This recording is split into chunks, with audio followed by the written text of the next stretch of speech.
game. Let's take a look at the Jeep pitcher scatter report. Hammer on, lights out. Let's watch early on. He's got a very good curveball. When he's throwing for strikes, these Philly hitters are going to have a tough time tonight. Get ahead. You saw these stats. 52 innings, 25 walks. That's not good. Where is Willie in 6 starts? He was 2-0 to start the season, 38 days. He hasn't gotten a win. Is that what they call a win, a Willie? Willie win, Larry the loser. Wow.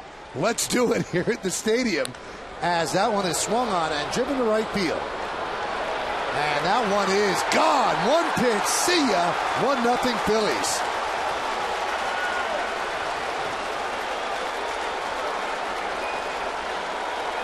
Well, Jimmy Rollins on quite a run, had 4 hits in yesterday's ball game, got off to a slow start this year. Obviously picking up the pace. A.J. Burnett trying to get ahead with a fastball. And Jimmy Rollins sets the tone for this series with the first pitch that he sees. Up, middle, gets the ball up in the air to right field, and it carries out for his 3rd home run of the season. Puts the Phillies on the board. He's now 13 for his last 53. A good catch by a fan falling backwards. And it is indeed out of here. As Chase Utley will dig in. And Burnett plunks Utley.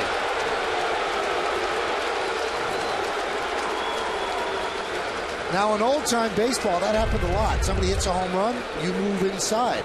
Well, I don't believe that. You can see Burnett's reaction. Yeah, you want to come inside. You don't want to hit anybody. You see Utley's reaction. He doesn't get out of the way. He turns away from the ball, but there's certainly no jumping out of the way. I don't believe he did that on purpose. Yes, he wanted to come up and in to let him see it.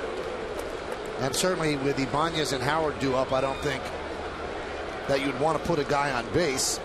Jimmy Rollins' 29th career leadoff home run. All-time leader is Ricky Henderson, and second is Alfonso Soriano. So finally, Cash catches a ball. It's 0-1. You know, and talking to Dave Island, the pitching coach today, he was talking about A.J. Burnett, and he was throwing 2 seamers that ran over the middle of the plate. He's trying to throw that 4-seamer that stays straight inside to the lefties. I think that's exactly what that was to Chase Utley. Just didn't get it over the plate, just hooked it a little bit. Grounder, right side, through for a base hit. Heading to third is Utley. The throw is to second. So the Phillies have a run in and runners on first and third and nobody out. Let's take a look at the Yankees defense, brought to you by Home Depot. You've got Damon Cabrera and Swisher left to right. Infield, Rodriguez, Jeter, Cano, and Teixeira third to first. Cash behind the plate. And A.J. Burnett is on the mound. So an inauspicious beginning for Burnett. Now he has to deal with Ryan Howard. And to your point, John, with the stadium the way it is, 75 home runs early on, talked about, obviously the ball carries well here. When you have left-handed batters, and you mentioned about Island talking about that ball that leaks over, the 2-seamer, you got to make sure, especially early on, to establish inside, have the left-handed hitters honor the fact that you'll come in and stand them up. Foul ball off the foot, I believe, of Howard. And this is an interesting matchup. I mean, Ryan Howard likes the ball out away from him, really drives it the other way with some incredible power. You would think this would be the perfect opportunity, Al, to ride that fastball in, right around up and in, establish that 4-seamer, try to tie him up, but the short porch in right field plays against that. Howard's power does go to left field. 77 home runs the opposite way, 72 to right. Now, speaking of power, there's a lot right there. Ryan Howard, 187. Alex Rodriguez, 139 through their first 611 career games. So Ryan is actually ahead of Alex Rodriguez's pace. Well, a lot of that you have to put on that Citizens Bank Park, Michael. The old Kingdom was a lot less forgiving as far as a hitter is concerned. That park down there is a good hitter's park, Philadelphia. As well as it's shown here. Howard, 2 hits lifetime against A.J. Burnett, but both of them home runs, 2 for 9. Foul back. IOTV offers you incredible HD picture and sound. HD is free with IOTV, the official HD service provider of Yankees baseball on Yes. Well, much of the early part of Alex's career was in Safeco, which is not a great hitter's park, so Citizens Bank is a great hitter's park. Swing and a miss. Howard down on strikes.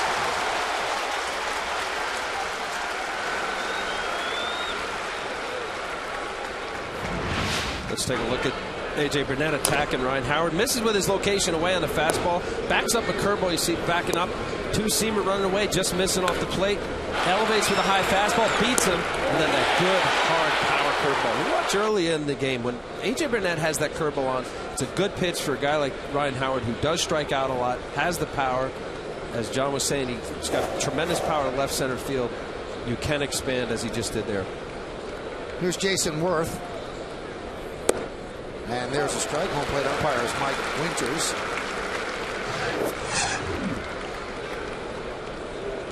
Good fastball from A.J. Burnett. Velocity 96 miles an hour. And it looks like he's going predominantly with that four-seamer straight through the zone. There's a breaking ball strike on the outside corner 0-2. We told you about Winters behind the plate. Lance Barksdale is the first base up. Mike Estabrook is at second. And the crew chief, Randy Marsh, is over at third.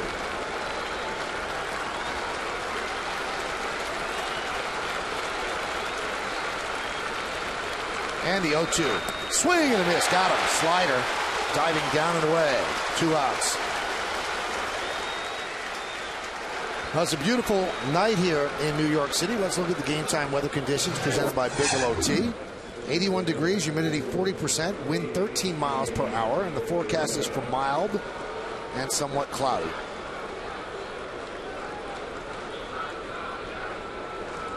What a luxury. You're a power pitcher, a strikeout guy. A.J. Burnett, you get yourself in a little bit of trouble. First and third, nobody out.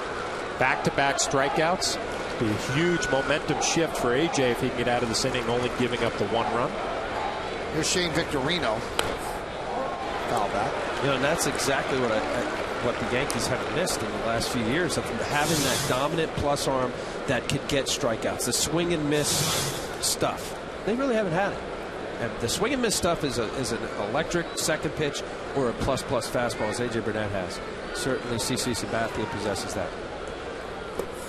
That's a put-away breaking ball. And you need a strikeout. That's what I was talking to Rich Doobie, the pitching coach for the Phillies, and that's what he's saying. His starting rotation, they don't really have a swing and miss guy.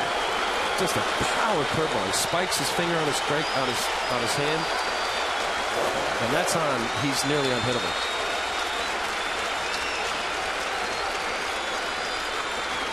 And the 0-2 to Victorino. Tried to get him to bite again on that slider. Did not. The count 1-2. That's a good 0-2 pitch. It's not a wasted pitch. Trying to see if he would chase a pitch off the zone. You know, Michael, you're right, because I saw that pitch go down and in, the way Victorino reacted, and I said, oh, he's got him where he wants him now. You can go to another breaking ball down. You can go a fastball up in the zone. You can try the two-seamer at his hip that runs back to the inside corner. A lot of options. Ground ball. Great play by Teixeira. Beats Victorino to the bag, and Burnett works out of further trouble. All things considered, Burnett did a great job. What a play by Teixeira, diving to the right, and he steps on the bag. But there is some damage on the first pitch of the game. Rollins goes to right, his 3rd home run of the year, and it's the Phillies 1 and the New York Yankees coming to bat.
Burnett escapes with giving up just that 1 run. Now Brett Meyer's turn. Let's take a look at the Yankees starting lineup presented by BMW. The captain, the shortstop, Derek Jeter, leads off, batting second and playing left field. He took last night off with a bad back. Johnny Damon back in the lineup.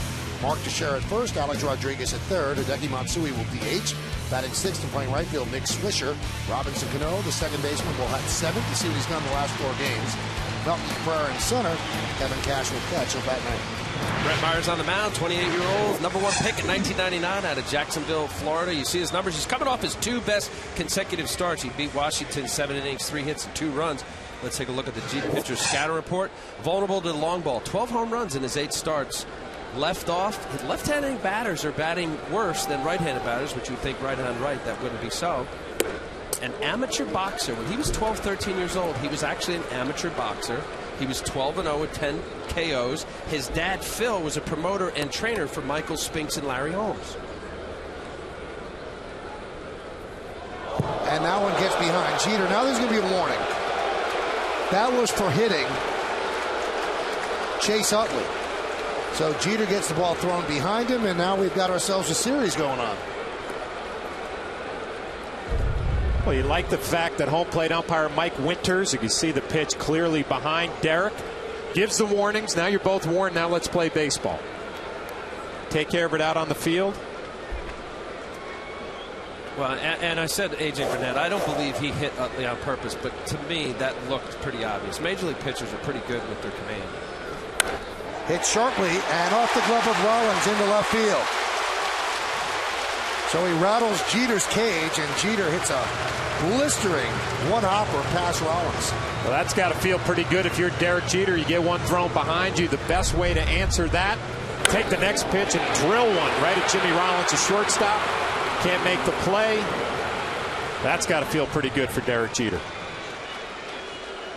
You know, on both sides of this, John, and you'd be a hitter, pitcher perspective. If Myers thought that A.J. did it on purpose after the home run, looked kind of obvious, you know, you want your pitchers to protect it. And I think that's where the element of baseball has gotten away from, where the guys on the field actually somewhat police it. And as you mentioned, Michael, I'm glad Mike Winters came out and give the warnings and okay, enough, guys. But nothing worse than a lineup where they feel as though their pitchers don't have their backs. I agree 100%, but I really am impressed with Mike Winters. You say, here's your warnings. Now it's taken care of. Now let's play baseball. You hate to see maybe a young umpire jump out there. Mike, a veteran guy behind the plate. Nice job. Johnny Damon rips one foul. Let's take a look at the Philadelphia Phillies defense, brought to you by Home Depot. In the outfield, you've got Ibanez in left, Victorino in center, Worth in right. Infield, Feliz, Rollins, Utley, and Howard. Rollins, a 2-time Gold Glove winner. And Carlos Ruiz behind the plate with Brett Myers on the mound.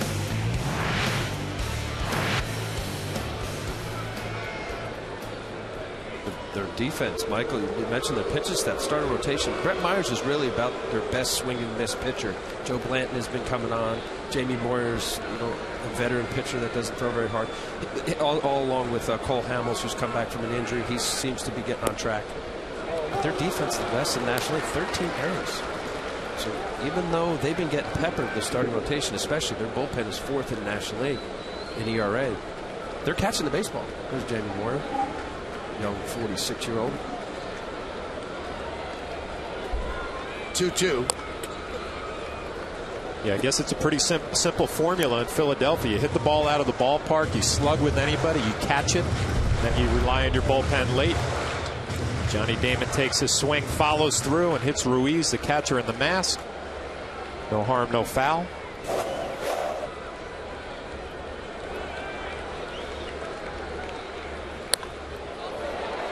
Damon spoiling pitches.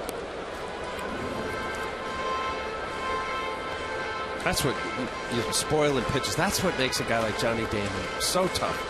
Whatever happens here, if he could foul off those tough 2-strike pitches, say ground, whatever it is, if it's an out, it's a lot of work. And that's an element of the Yankee lineup that I think historically has been so important. Make the pitcher work. 2-2 and knocked down by Myers. He goes to second, gets the force on Jeter, and Damon takes over at first. If he had fielded it cleanly, they had a chance at a double play, but once he knocked it down, they could only get one, so they got the lead runner. The reaction off the bat, a lot of times as a pitcher, when you've fallen off and you see that ball was just a little chopper, but it seems a lot harder. It just hit him on the heel of the glove. And then you get the ball, and you realize you have an opportunity to get a double play, so you rush it. handle on it initially. I'll tell you what, there are a lot of times you talk about a pitcher's maybe not being the best athletes. That was an athletic play right there. Let's go back to his boxing history, Al. So pitchers aren't athletes. Usually they talk about pitchers not being the best athletes out on the field. The left-handers are the special ones. Here's Mark Teixeira. And the 1-0. Phillies play Teixeira, as a lot of the teams have played him this year. Dead pull. Jimmy Rollins behind second. And Chase Utley is not as deep as the Baltimore Orioles play him. Orioles have Brian Robertson short right field. It seems like from the left side, Teixeira's dead pull. From the right side, he goes foul line to foul line. Which really seem, most cases, Buckley, you're right, the way that the swing from the left-hander, how many right-handers do you ever see extreme pull? You don't see it as far as the defensive lineman.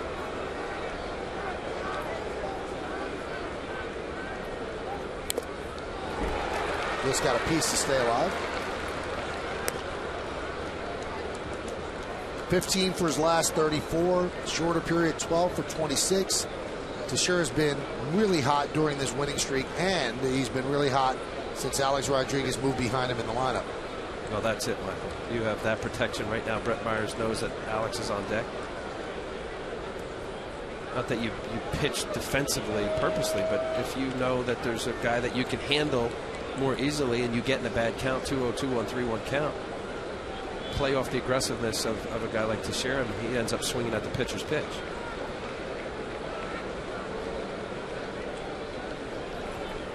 Swing and a miss. Teixeira way out in front of the change, and there's 2 away. Looked like a big curveball to finish him off. But look at the pitch by pitch. A changeup up, curveball for a strike, a little get me over, and then a little cutter in on the hands. Another curveball fouled off, and then the real good one that finishes Mark Teixeira. And you can see the way the Phillies are going to try to attack him early in this ball game. A lot of curveballs, 12-6 straight down. Swings right over the top. Here's Alex Rodriguez. Ripped down the left field line. It's a base hit. Damon rounds second. He's heading to third. Ibanez plays it in the corner. Here comes Damon. Here's the throw. Here's the play at the plate. He's out. Played beautifully by Ibanez. A great relay throw by Rollins. And they cut off the run at the plate. They did everything right on that double by Alex Rodriguez. And you had Johnny Damon with great speed running the bases. He cuts third. He comes home. Rollins makes the throw. Ruiz blocks the plate. And Damon is out. We played 1-0 Phillies.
And back on Yes at 1. Then the Yankees fly to Texas Monday on Yes, a 2 o'clock start on Memorial Day.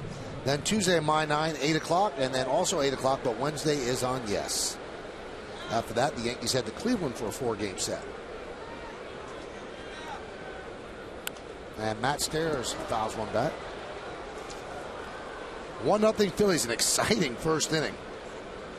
Johnny Damon gets thrown out at the plate. Perfect relay by the Phillies. Ibanez to Rollins to Ruiz. Well, you said it right. It was a perfect relay all the way around. Great throws to handle.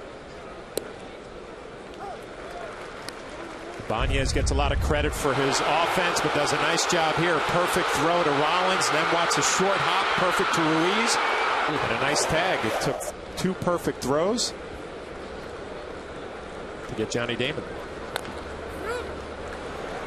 And that might be a base hit. It is. Once it got past Burnett, pretty good chance that Stairs would have an infield single.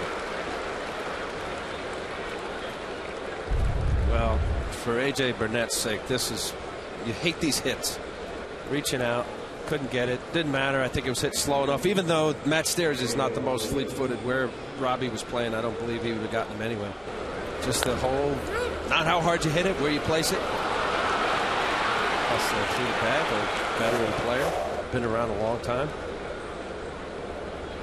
Here's Pedro Feliz.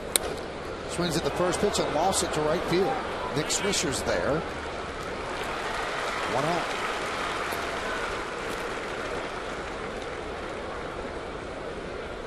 Stay tuned during the 6th inning for a message from our friends at the Fox Business Network. Charlie Manuel finally gets his World Series and gets some respect in the process. He's kind of a Southern guy, talks slowly, but he's a sharp baseball man, and the World Series last year kind of validated his baseball career. Some people need that, and Charlie has much more respect now in Philadelphia. Yeah, a nice talk with Matt Stairs, who just had that infield single. A buddy of mine, we played together a little bit, as David Cohn said, did some time together. Where? Matt Stairs and I with the Red Sox a little bit. And I asked him about playing for Charlie Manuel. Tell me what it's all about. And just a big smile came on his face. He said, John, he will tell you straight to your face what the situation is.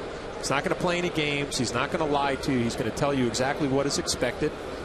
And the players love playing for him. As you said, Michael gained a lot of respect with that World Series title. You know, Michael, I think there's something to be said for trying to make the game simpler than it is. And I think that would kind of describe it. It's not a disrespect. We were doing the game up in Toronto, and Cito Gaston kind of got a bad rap of simplifying, trying to stay out of the way. You know, there's something to be said for just clear the minds of the players. There's enough stuff going on. And talking to Charlie early on, he was saying exactly that. Look, you know, just try to make it as simple as possible for the guys. And if it means leaving them alone, fine. I'll be over here, and you guys do your thing. Swing and a miss. I think sometimes there's managers, you know, they just always want to put their stamp on the game. Whether it's whatever it is, hit and run, moving guys, you know, just having to be involved more than necessary. And I'm not saying, of course, you have to manage the game. Overmanage. Overmanage. Nice man. That one's driven deep to left field. Going back, Damon. Still back. Track wall. See ya. A 2-run home run off the bat of Carlos Ruiz. And now the Phillies are up 3-0.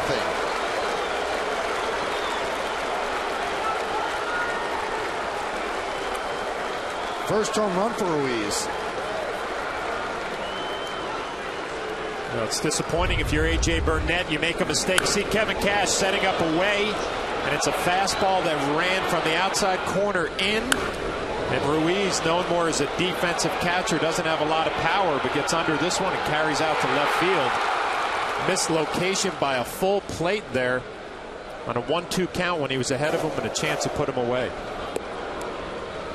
You know, this is the fine line where when you possess great stuff, as A.J. Burnett does, 95, 94, 96, even though you have your number 9 hole hitter, Carlos Ruiz, he hasn't had a home run, not turned him into Babe Ruth, but when you continue to throw all fastballs and not create any doubt, I don't care if you're throwing 95 to 100, and yes, it's harder to square it up, 95, you still have to show other pitches. And if a major league hitter's in the box, he's a major league hitter. And of course, there's varying degrees of who's better and who are the all-stars, et cetera. 2-0. 3-0 to Jimmy Rollins. Johnny Damon went back to the auxiliary scoreboard, made the leap, and lost his glove on top of the wall. And he had to ask the fan for his glove. Can I have the glove? Please, thanks. And there's a strike to Jimmy Rollins.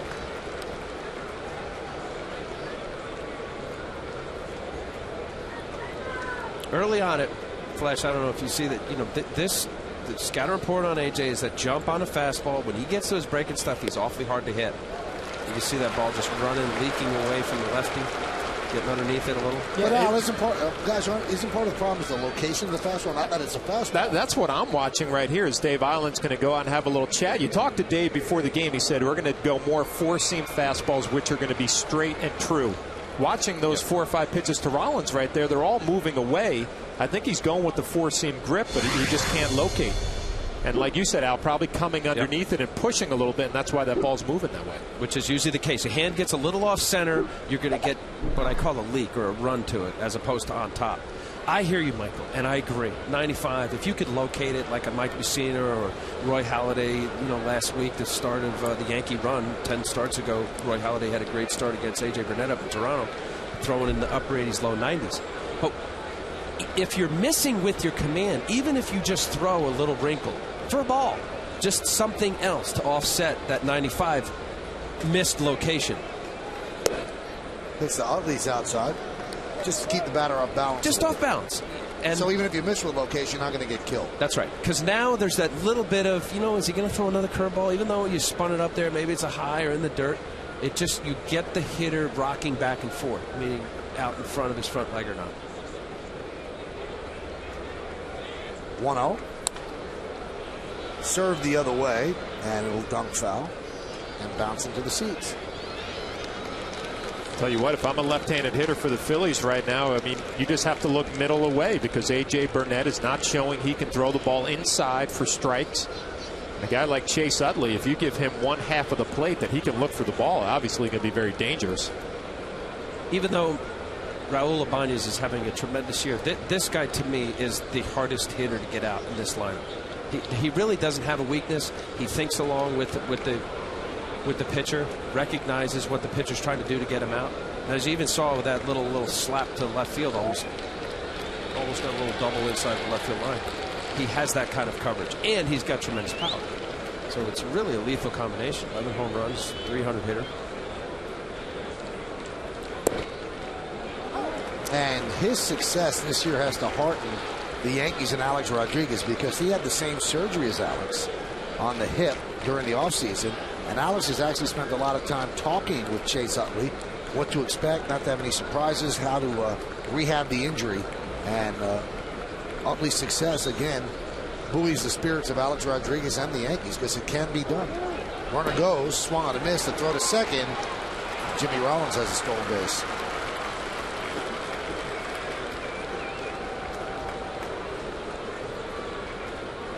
So Utley down on strikes. Well, you talked about it. Maybe go to some more off-speed pitches. A tight, hard slider down and in. Kevin Cash really did not have any play here. Rollins had an outstanding jump. Take a look at our scouting report on Raul Ibanez. Guy's a late bloomer. 5 years as a backup in 2002. He took off, and a new team. He's gotten off to a great start. And left on left, he hit .305 against lefties last year. That's why he's so dangerous. .353 this year with 15 home runs. Got off to a great start after signing a nice 3-year deal with the Phillies. Whenever you come to a new club, you always want to get off to a good start, make a nice impression in the city and in that clubhouse. And the 0-1. High fly ball, shallow center. Cabrera is there. He'll put it away with a final out. But more damage against A.J. Burnett. Carlos Ruiz gets a fastball up and puts it over the wall on left field. It is 3-0 Phillies as we go to the bottom of the second.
broadcast booth in Washington. And a rare tribute for a baseball figure, as the fans in Philadelphia had a chance to pay their tribute to Harry Kalas on the field at Citizens Bank Park. And then a very touching moment as the entire team touched the coffin of Harry Kalas on the field as it headed to its final resting place. And he will be missed, and the Phillies honor him with the HK on the front of their uniform. One of the greats. He was iconic in Philadelphia. There's a strike to Hideki Matsui, 0-2. 43 seasons as a major league broadcaster. Philly broadcaster since 1971. Inducted into the Hall of Fame, Broadcasters Wing in 2002. Also the voice of NFL films for so many years. Just a distinctive low voice. A great guy. As Matsui grounds out one away. Having met Harry several times, been in the National League, I always took him as a guy that kind of would have been a good teammate. He always wanted to kind of was around the guys, as most of the broadcasters are, but he was one of the guys. It just really came across that way. I talked to John Kruk, who's now with ESPN, and played with the Phillies in a World Series, and he said that Harry Kalas was a member of the team. Harry Kalas would sit in the back of the plane with the team. That's not allowed in Major League Baseball. Broadcasters are usually separated from the team. Not wanted more than not allowed. wanted either. And he was like a teammate. And they would not celebrate when they won the National League pennant until Harry Kalas got down into the locker room and sang High Hopes to them, because he was like the 26th guy on the team. Well, they carry the club now carries his shoes and his blazer with them wherever they go on the road. John Kruk told me an amazing story. Whenever the Phillies would play the Mets, he said the team would bus from Philadelphia into New York. He said, but me and Harry, he said, we take a limo because we were going to smoke and drink during the whole ride. He said, so I mean, imagine a broadcast not going to travel with an active player, but that Harry Kalas was like an active player for the Phillies. The 1-2. Swisher goes down on strikes, 2 away. Well, this moment in Yankees history sponsored by Mercedes. 1950 World Series, Yankees against the Phillies. Yankees won the series in 4. Yogi Berra hit a home run in the series clinching game. Your Mercedes-Benz tri-state dealers on the web at searchmercedes.com. That Phillies team was called the Whiz Kids. But the Yankees swept them for another world championship. The Phillies have only had 2 championships in their organization's history. One, Dallas Green was the manager, and last year, Charlie Manuel. The first one was in 1980 with Dallas Green, and then 08 with that man, Charlie Manuel. Ground ball up the middle off the bat of Cano. Rollins ranges behind the bag and fires. Got him. Just got him. A stretch by Ryan Howard capped off that play, but Jimmy Rollins was showing a lot of range, fielding it in front of him, firing off balance, and then a nice stretch by Howard, a 9-pitch, 1-2-3 inning.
stand here at the new Yankee Stadium. 3-0 on the Modell scoreboard, the official sporting goods retailer of the Yankees. You like Philly cheesesteaks, John, and now? Yes. Oh, yes. That was a highlight going to Philly the first time. Playing against the Phillies, getting those cheesesteaks. We got to try it. Carl's? Did that say Carl's? Yeah, I think that's Carl's. Isn't the big one in Philly Gino's cheesesteaks? Pat's. Pat's. Right on the corner. And Gino's is across the street. Delicious. Been there, done that. A little late night out. I think I was right behind you. Count 2-0 to Ryan Howard. Phillies are a great team on the road. They're 14-5. And they average 5.74 runs per game, which is number one in the major leagues. Foul away. Some people were thinking that this stadium might get Howard into some bad habits because he's going to see right field, know that the ball jumps out, and he might try to pull the ball. And really, his power is to left center field. And if he gets out of his realm, might mess up his swing for 3 games. He struck out in the first inning. But if I'm Ryan Howard, I don't care where I'm playing. I mean, all he's got to do is make good contact. It's going to go out of any stadium in the major leagues. He'll get some cheapies maybe to right field, but he's kind of like that David Ortiz when he's going well. You see at home not doing so hot on the road through 25 and 8 home runs. That's surprising with that ballpark in Philly. Ground ball to Cano. He charges from the outfield grass, and there's one away. Kind of compare him a little bit to David Ortiz when he plays at Fenway Park. He's swinging good, hitting a lot of balls off the wall. Let's take a look at tomorrow's starting pitchers, brought to you by Verizon Fios. Over 100 HD channels on the fastest internet. This is Fios. This is big. J.A. Happ has replaced Chan Ho Park in the rotation. He's 2-0, 2.49. Andy Pettit tied with Sabathia for the most wins on the Yankees, 4-1, 4.18. Here's Jason Worth. Count 1-0.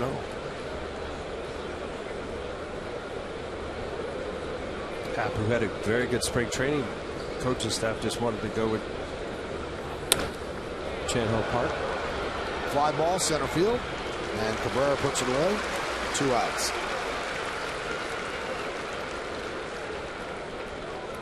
CC Sabathia will pitch on Sunday. Aerial coverage tonight brought to you by DirecTV. Get every MLB game in HD this season with DirecTV. Some great shots from the DirecTV blimp. Get a good look at this new ballpark here on 161st and River. Here's Victorino. And a strike.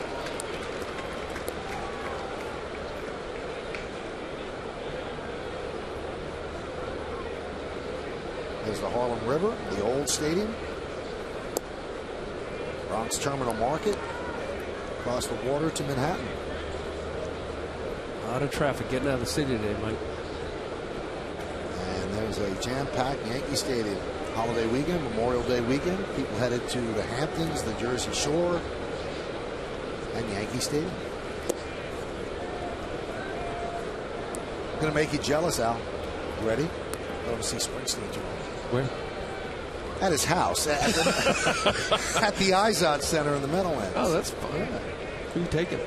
Somebody's taking me, a buddy of mine, Joey, on my radio show. Nice. There's a strike.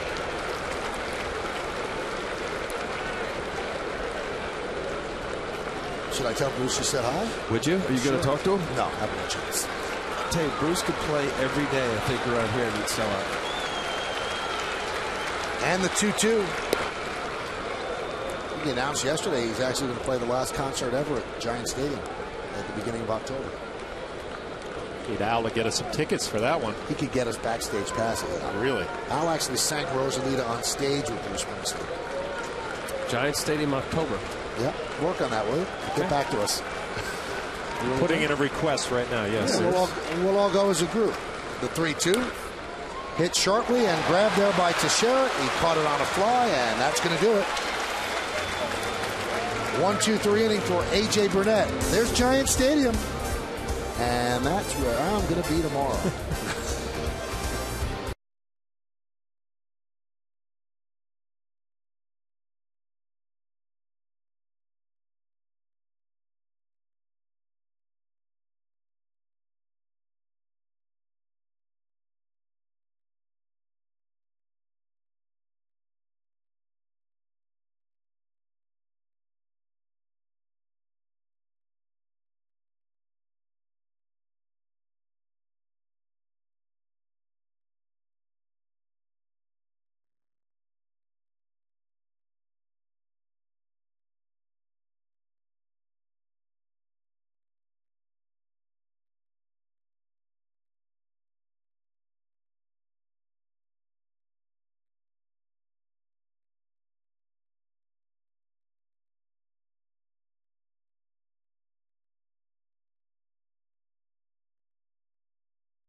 pitch, swing and a miss, struck him out.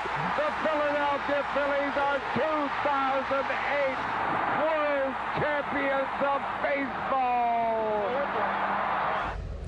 And that was the great Harry Callis with the call on the final out of the 2008 World Series. Melky Cabrera fakes bunt, then chops the ball back to the mound, and there's one away.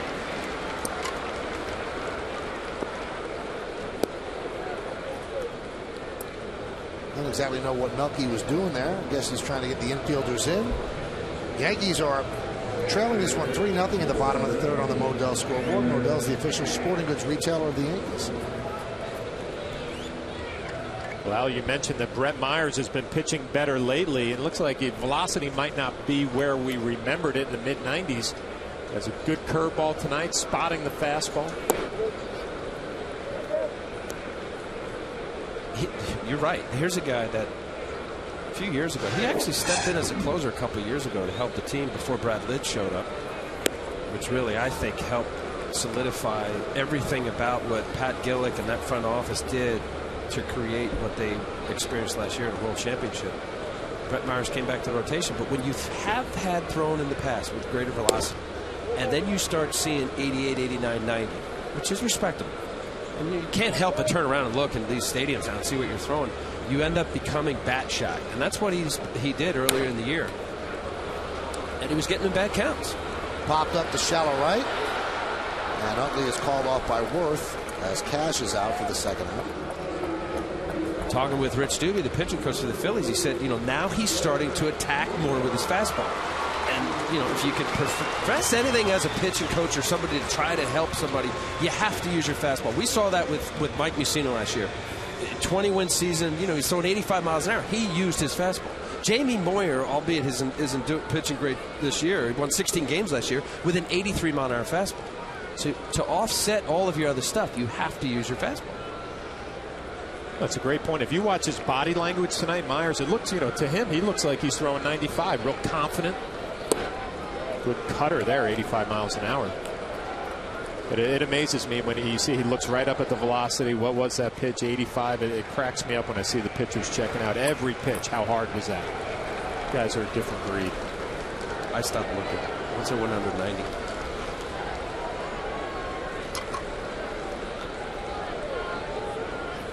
Joe Torre, the former Yankee manager, was never a fan of having the velocity posted, nor was he a fan of having the pitch count posted. Yeah, I think that pitch count, I remember you'd go up to the pitching coach and you'd ask, you knew you were kind of in that middle number, and you'd ask them and they wouldn't tell you. Check swing, slow roller toward Howard. And a step on the bag, another 1-2-3 inning for Brett Myers. Last inning he did it in 9 pitches. This one he does in 8 pitches as the Yankees go down in order and we go to the 4th.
During the 50 World Series against the Phillies, Yogi Berra hit one. Who hit the other?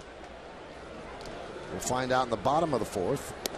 Matt Stairs leads off against A.J. Burnett, and there's a strike. You know, they always compliment hitters during BP that, you know, they're taking the ball the other way, trying to take it up the middle, you know, hit the ball where it's pitched. Matt Stairs tries to hit a home run every single pitch in batting practice, and he was asked why. He said, because that's what I'm trying to do during the game. Trying to jack it out every time I swing. He's made a nice career for himself, 41-year-old, now a pinch hitter, DHing tonight in interleague play, but a dangerous guy off the bench for Charlie Manuel and the Phillies. 256 home runs behind Larry Walker for the most by Canadian-born players.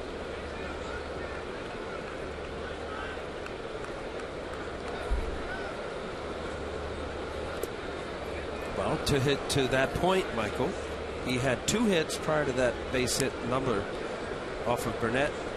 2 of them, 2 for 8, 2 home runs off of Burnett. Hit a big home run during the postseason last year coming off the bench.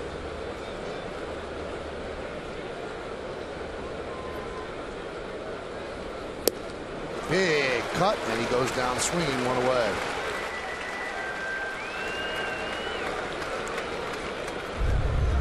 Matt Stairs just loads up on that back leg and lets it fly. Perfect pitch by A.J. Burnett. Down and in. Good finish. And he does not get cheated. Loads up on that back leg and just let it go. If you get it up in the air here, you got a pretty good chance, but A.J. Burnett just executes perfectly. Pitch to Pedro Feliz is a strike. Al, I wanted to ask you this. Sometimes I watch Burnett, his mechanics, and it's almost like he does a rotation out on the mound. Maybe rotates a little bit too much and then has to fly back open. Yep, you know that's he tried this a few years ago. Now what John's talking about, that knee goes back a lot. He was messing around with the Marlins when he was there. Him and Josh Beckett were playing catch, and he kind of pulled a Kevin Brown. Remember Brown used to like really spin? Grounded left side. A-Rod to Teixeira, 2 away. And he liked the way it felt, and he started using it. And Brad Arnsberg, who was the pitching coach at the Marlins at the time, now the pitching coach with the Blue Jays, kind of let him go with it. But what happens is when your body goes further back, you have the propensity to get around it or fly open, to get your hand out in the release pitching. And when you do that, unless the timing is perfect, you're going to get either on the side of it or underneath it. And he hurt his elbow because of it. Yeah, that might have been what we saw early in the ball game, right underneath it. Ball's flying a little left to right. The fastball could be because of the rotation a little bit too much early in the delivery. Now, why does he do it? What's the benefit? Sometimes, Michael, you don't even realize you're doing it. You have, you know, look, you try to repeat your delivery. I mean, that's a special year or a great game or just being locked in is when you can have the same mechanics. No, I meant why does he kind of turn? What's that do for him? I think you load up on your back leg and get in that good power position. Coil. Yeah. It's like, think of it as a coil. You're winding it up to release it, to let it go. 1-1. There's a strike. 1-2 to Ruiz.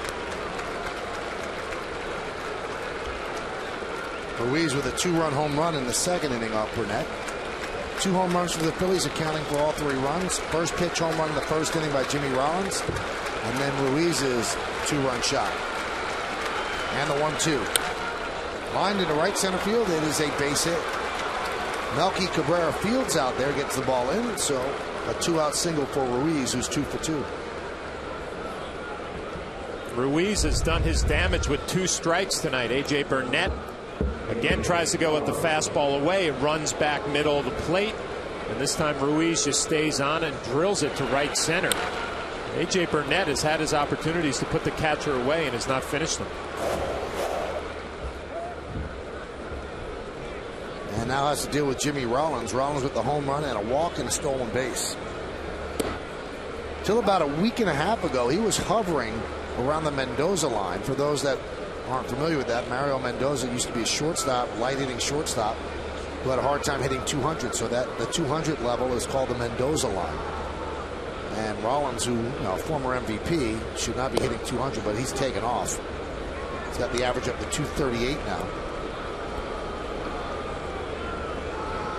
And during that period of time, Michael, he's increased his average 30 points. Talk to people around the Phillies. He turned it around last year. He had a slow start, as well as Ryan Howard. But this is the key. He's the catalyst of this lineup. to allow the middle of the lineup, like any good lineup, you have to have a good 1-2 table setter in order to let your middle guys do it. Runner goes, the throw to second. How about that? The catcher steals a base. So a stolen base for Carlos Ruiz. First stolen base of the year for Ruiz. And he was just timing A.J. Burnett and got a good jump. Kevin Cash gets a tough throw, or tough pitch to throw on down. And he sails it a little left to right, kind of like A.J. Burnett. Flies open with that left shoulder. The throw goes wide right. And Ruiz has a big smile. His first stolen base of the season.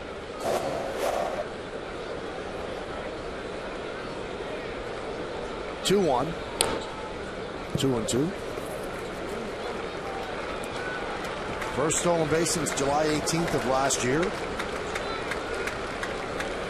We told you that Rollins' race has averaged 35 points on this road trip. He's 12 for his last 27. That's a 444 clip. That'll push the numbers up.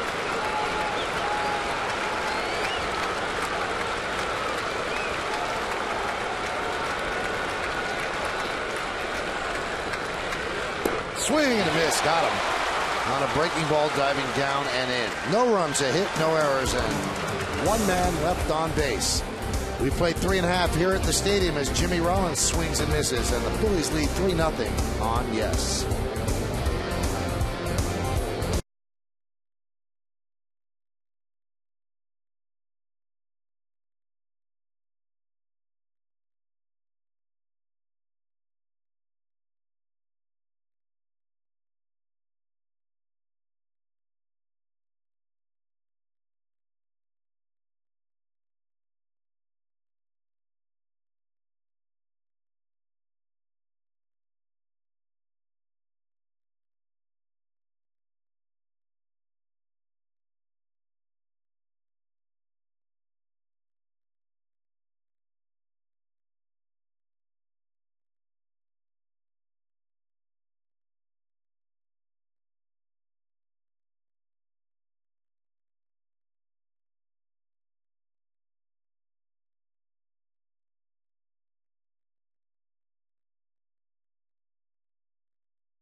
Is which of these 5 hitters playing in this series is most likely to hit 40 home runs this season? You can text your vote to 58772. Standard text messaging rates apply. Your choices: number 1, Ryan Howard; number 2, Raul Ibanez; number 3, Alex Rodriguez. He got a late start, missing 28 games. Number 4, Mark Teixeira. Number 5, Chase Utley. We'll find out the results a little bit later on in our broadcast. 2, 3, and 2 in the Yankee order. Damon, Teixeira, and Rodriguez as the Yankees trail 3-0 to the world champion Phillies. Damon reached on a fielder's choice in the first and then was thrown out trying to score on Alex Rodriguez's double into the left field corner. 3-5-0 Phillies, 0-2-0 for the Yankees.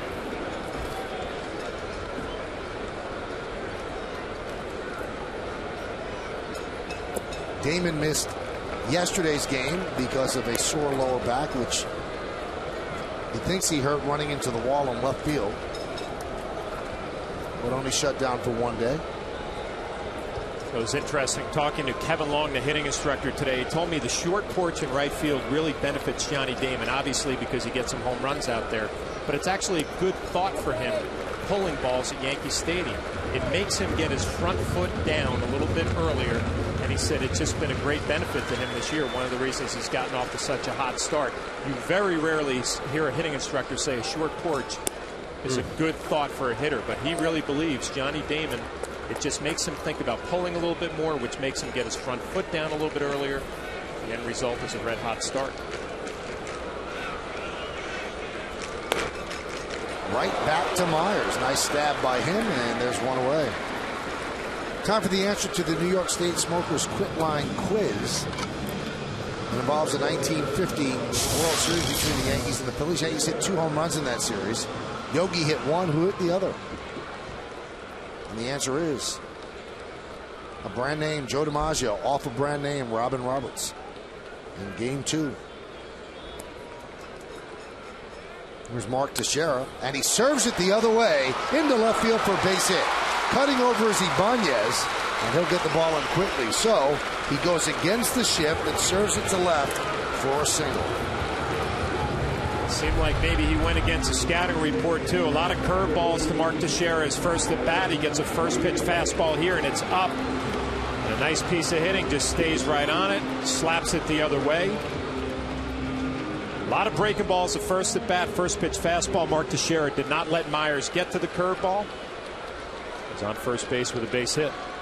Well, even that ball was up. That's when you know Teixeira's getting hot, because he's able to stay on the ball instead of getting a lazy fly ball in left field to drive it. Nice hitting. And Myers has been having such great success against left-handed batters, so that plays against that as well. Al gave you those numbers during the scouting report. He pitches well against lefties and struggles against righties. Now, what in his arsenal would make that happen? Changeup. He's got 2 types of changeups, Michael. Right-handed pitchers generally will throw more changeups to the opposite arm, the left-handed batter. So he'll throw more changeups to the lefties than he will a righty. Very seldom will he throw it. So he's basically fastball, curveball. He's going to throw here to A-Rod. There's a curveball. And also, to amplify Al's point, a right-handed changeup to a left-handed batter is going to move away, but to a right-handed batter, it's going to move in. You don't want to go there. Right. Which is why, historically, why even left-handed pitchers, they just didn't throw or don't throw left-handed hitters changeups because of that down and in sweet spot zone. He's got a good changeup, a split change and a circle. Strike right down the middle. Alex was looking for something else. Got a fastball poured over the middle of the plate. 2 away. Well, Alex Rodriguez, you've seen the good curveball from Myers all night. It looked like he was sitting on it, guessing a little bit for that curveball. Got a fastball right down the middle. No argument, just heads back to the dugout. Sometimes you get caught looking at a big strikeout pitch, expecting it to come your way, and you got fooled. You know, we've seen that enough with Alex to know that he sits on pitches. But have you sat on pitches in 2 strike counts? I know early in the count you may. You don't. I've always looked fastball and try to adjust everything else, especially with 2 strikes you try to put in play. But you know what I mean? I mean, how often we've seen him locked up on a fastball right there. And you've seen guys sit on pitches, yes, but they're able to foul off the other one. You know, if it's a strike and you're not looking for it, you can foul it off. Alex just seems to take it. Or early in the count, you'll sit on a pitch. If a guy throws a lot of hooks or change, whatever it is, early on, you have the luxury to say, hey, I'm sitting changeup, or I'm sitting, whatever. Most of the time, as you say, John, you're going to sit fastball. That's where they hit off fastball. But to see a guy, I think of Joe Carter back in the day. I played with him in Toronto. He used to sit on a pitch the whole at bat. And he'd get locked up just like that on a fastball right there. 1-1 to Matsui outside, 2-1. And that's the kind of stuff with, as opposing major league pitchers, you put that in your mind and you say, okay, this guy, he has a game plan. There you see the pitch count. Very, very good. Great ball to strike ratio, 31-15.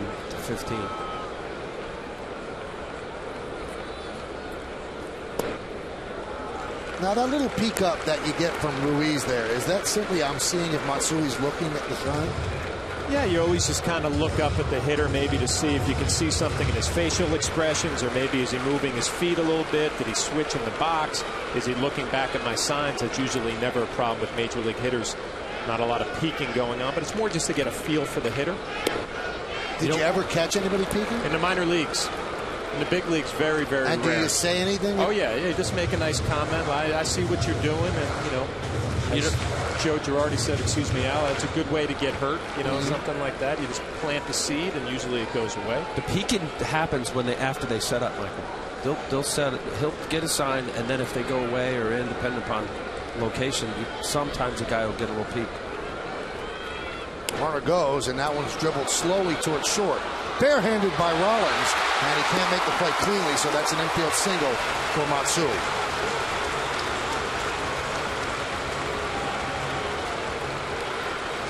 Well, we saw it with Matt Stairs off of A.J. Burnett. Now it's, again, not how hard you hit it, where you hit it. Kind of an excuse-me swing. Maybe Rollins may have had enough time to field it with his glove. Probably not. But the ball moving as fast as it is, it's difficult to field this ball with barehanded and still get a good grip to be able to throw a strike to first base. It's a do or die. You wonder, though, because Matsui has not been running well after knee surgery during the offseason, if he had to barehand it. As Al said, here's Nick Swisher, struck out in the second.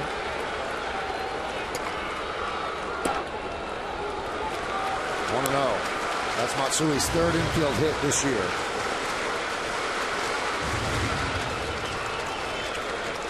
Yankees need to capitalize on that mistake by Rollins there with 2 outs. Nick Swisher, a guy who's been struggling lately, looking to come up with a big 2-out knock. Out of ball speed stuff from Myers. And you could tell a lot by the way a hitter takes a pitch. You see Nick Swisher was kind of out on his front foot. When he was really locked in early, everything was riding on that back leg, really letting the ball travel. Looks like he's out in front a little bit more than he was at the beginning of the year.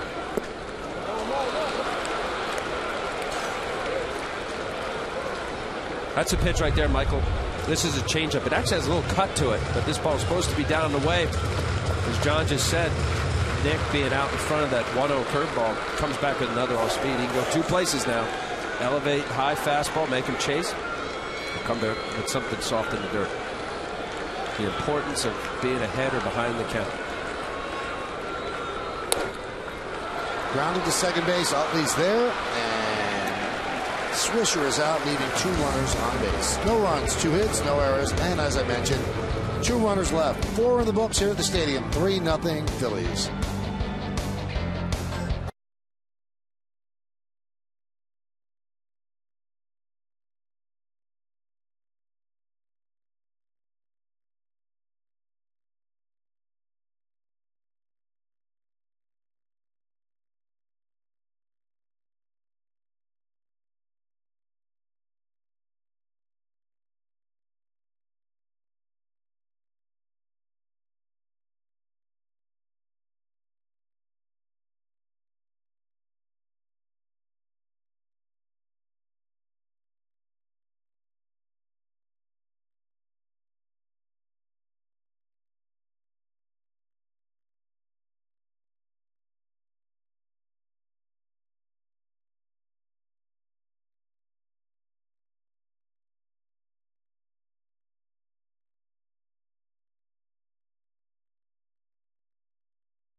On the Lexus scoreboard, it's 3-0 Phillies.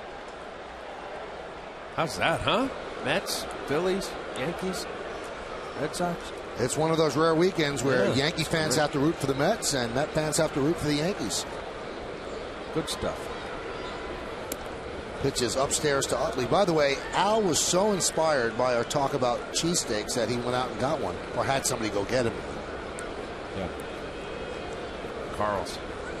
Is it good, Al? You know what? Marinara sauce is good. It just adds a little to it. Really? Yeah. So you don't have that on there? Yeah. Got some onions, some cheese. That's Geno's. You want some? I'm going to wait till a little later out next week. Let's have everybody have a look at this. Nice. Yeah. So the little sauce. It's good. It's good. Yeah. Was it? No, thanks. Free plug for call stakes. 1-2. And the count 2-2.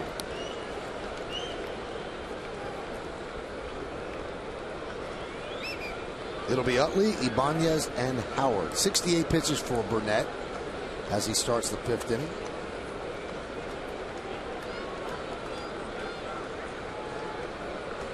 And the 2-2. Swinging and a miss. Utley down on strikes.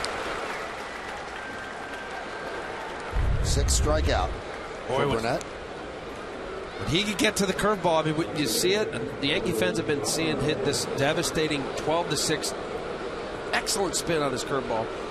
What makes A.J. Burnett potentially as dominating as any pitcher in baseball when that combination is on. 95 to 83 mile an hour curveball. Here's Ibanez. Now, the Phillies signed Ibanez to a 3-year, $31.5 million free agent deal. And they actually probably overpaid because they signed him before the market really dropped. You see a guy like Bobby Abreu got $5 million 1 year. But the Phillies targeted this guy. They wanted him. And they signed him before they could read the market. I'm sure they don't have buyer's remorse, but they're probably paying him more than they would have if they waited a little bit longer. Well, that's definitely the case of the way the winter played out. We mentioned Abreu and Adam Dunn. There were a lot of Manny Ramirez signed late. Orlando Cabrera. There was a lot of Type A free agents took into spring training. Supposed to be a great guy in the clubhouse. That's what he's done his last 4 years. Big year in 06. Pretty good years every single year, and he's supposedly a great guy as he walks. It's amazing to look at those numbers, but he's basically done it flying under the radar in Seattle. Played in Kansas City, had some nice years. But like I said in the scouting report, a late bloomer, finally got his opportunity and took advantage of it. A 36th round pick. You mentioned about buyer's remorse. I mean, if he continues to do what he's doing, he's legitimately on pace for a triple crown. Batting average, RBIs, and home run. Obviously, it's early in the year, but I don't think there's any buyer's remorse. And based on the numbers of salaries and payroll and all that, it's certainly in order with today's dollars. But not in order with last year's free agent market. That's true. Here's Ryan Howard.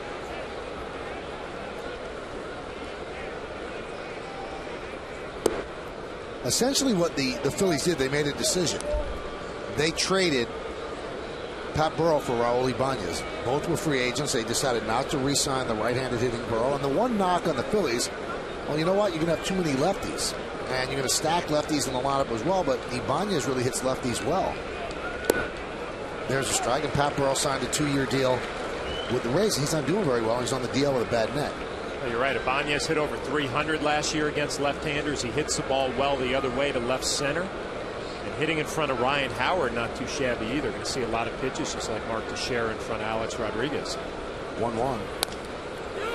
Nice play by Teixeira. He flips to second. They get one. No return throw. Boy, Teixeira has great range to his right. And he gets a nice hand from the stadium crowd.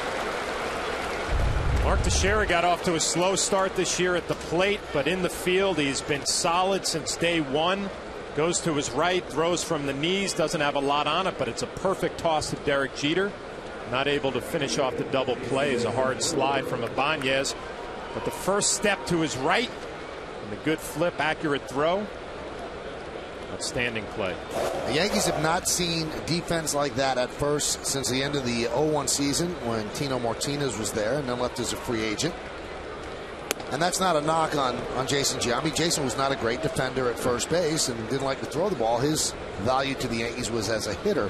But now they're seeing Teixeira really play a great first base. You know what, amazingly, when you think of infield defense, the stress of superior defenders, a shortstop, second base, and third base, how important a good defensive first baseman, you could argue, is more important than the others. I mean, he's got to, actually make great plays often of fielding bad balls across the diamond. What such value. Two-time Gold Glove already to share it. He's going to win a lot more.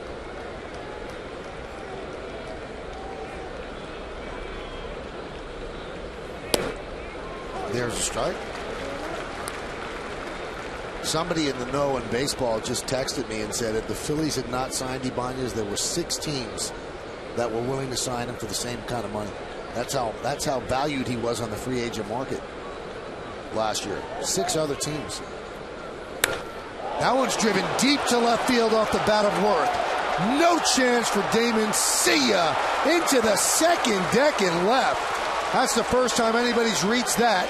A 2-run home run, and the Phillies now lead 5-0.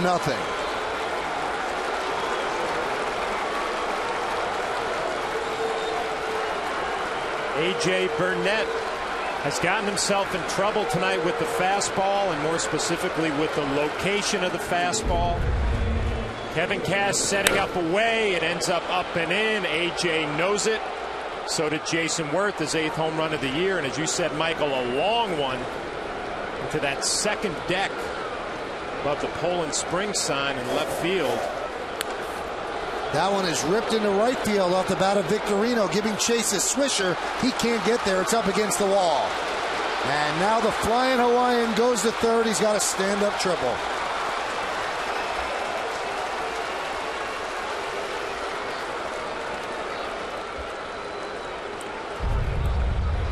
Shane Victorino goes up there and ambushes A.J. Burnett. First pitch hacking after the home run. You're banking on a little letdown. He gets a fastball over the plate. It's going to be his 4th triple of the year, as Nick Swisher in right field did not come up with it cleanly. But after the home run, you're looking for a letdown from the starting pitcher. He gets a fastball right down the middle. He drills it to right center. Nick Swisher doesn't come up with it clean. That enables Victorino to get into third base safely.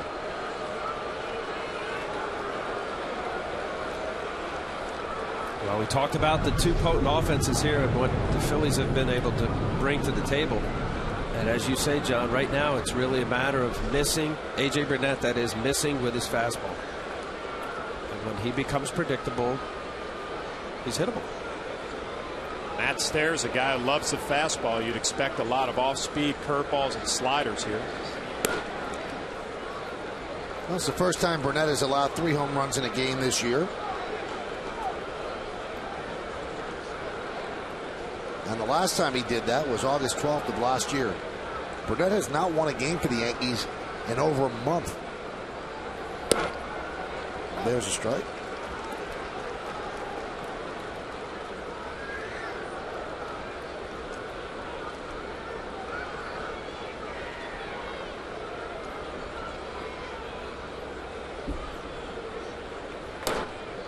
Big cut by Stairs. And the count 1-2. Now watching A.J. pitch, we talked earlier about his mechanics, how he kind of coils out on the mound. And our good friend David Cohn, who's in the studio tonight, he would kind of do that on the mound, have that kind of coil and really close up and then open up and fly towards the mound. And really, A.J. on his breaking ball, which allows him longer to get on top, that coil actually helps his curveball more than his fastball. 7 strikeout for Burnett, but the damage has been done. 2 runs on 2 hits. The big blow off the bat of Jason Worth. We're halfway through. Phillies up 5-0.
As Robinson Cano will lead off at the stadium. Yankees are down 5-0. Robinson Cano batted second yesterday on the Lexus scoreboard, 5-7-0, leading 0-4-0, and he got 3 hits. And he said it was great. He said batting second, you see a lot of fastballs, especially when you're batting in front of Mark Teixeira. No fastball there, count 1-1. Where you hit in an order has so much to do with how you do, and I don't think it's a coincidence that Mark Teixeira's season has turned around when Alex Rodriguez slid in behind him in the lineup. Well, I think it's a combination too, Michael. I mean, Mark Teixeira, I think, is relaxed more now. Alex Rodriguez coming back really has taken a lot of focus away from Mark, and he's not missing those pitches that he missed early on. And to your point, there's no doubt about it. When a starting pitcher goes into the game, you look at the lineup as a whole, and then you determine who you're going to pitch around or pitch differently backwards. Hot shot to second, and off the glove of Utley, and it dribbles into center field. We'll see how they score that, but Cano's on first.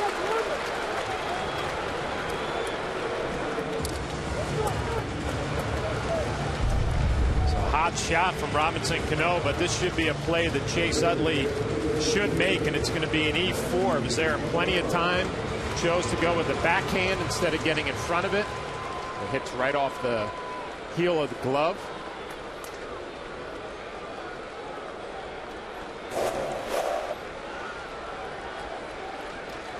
There's Melky Cabrera. Foul the other way. Yankees have allowed more than 4 runs just once during this 9-game streak, and that was when they beat Minnesota 7-6 on May 18th. It's been good starting pitching, and that's what, any streak that you go on. Hope he swings through that. It revolves around the starting pitching. Dave Island trying to work on A.J. Burnett, trying to get him in the right frame of mind. Yeah, I don't care how good the offense is, and the Phillies are a good example of that. They're hitting the ball, they're leading baseball in runs per game. And Cabrera swings and misses. Foul tips into the glove of Ruiz. The tempo setting, as you say, John, of a starting pitcher really sets the whole mood for how at bats are played out, and also obviously how the bullpen is used. Yankees Baseball on Yes is brought to you in part by J&R Music and Computer World, and by Ford, the official truck of the New York Yankees. Pitch to Kevin Cash is low and away, 1-0. Cash 1 for his last 11. Flied out to right in the third.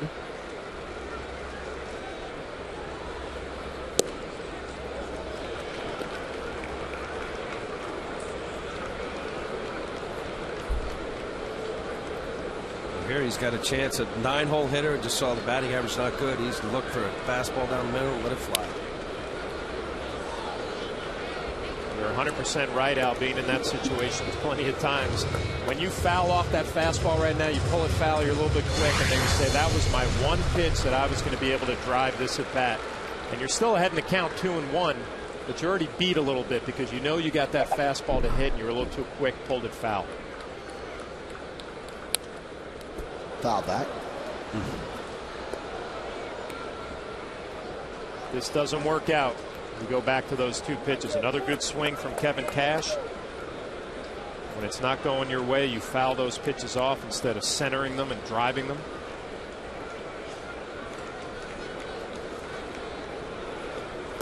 Swing and a miss, off speed pitch. Cash wanted to know, well, did he catch that on the fly? I guess he foul tipped it. Another strikeout for Brett Myers. Disappointed about the strikeout, the good curveball. We've seen it all night from Myers. It's the fastballs that you fouled off, did not put into play. That's where this at bat went downhill.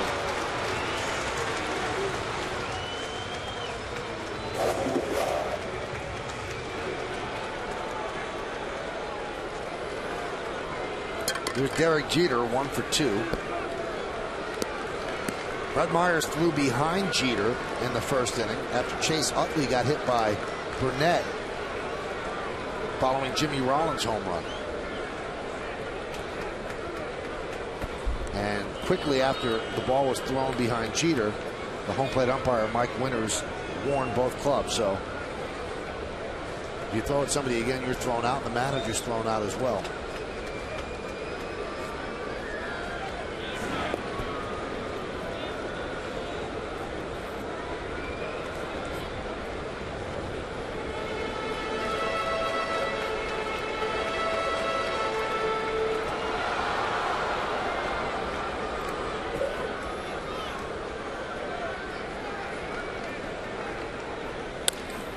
Grounder to Rollins.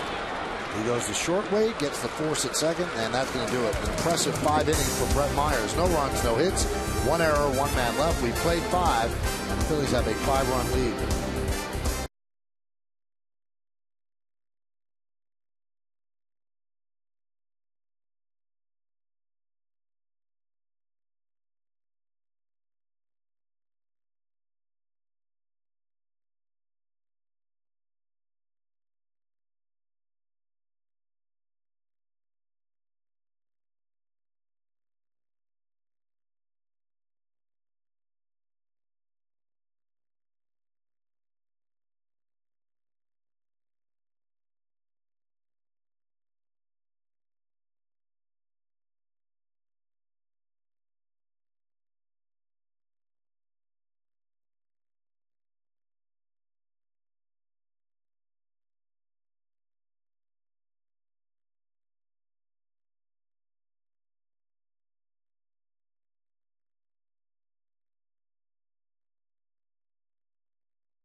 Leads off against A.J. Burnett, and Burnett's 85th pitch of the night is low and away, 1-0.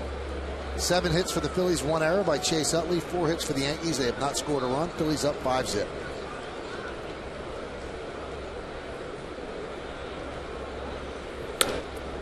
Ground ball to Jeter, and there is 1 away.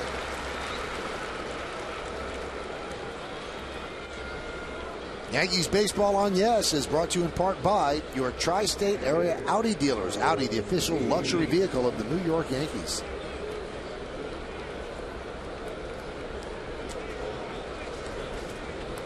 Chien-Ming Wang was activated today and put in the bullpen. Yankees had to get 8 1/3 innings out of their bullpen last night, so Chien-Ming Wang was supposed to start in AAA for Scranton Wilkes-Barre against Pawtucket tonight.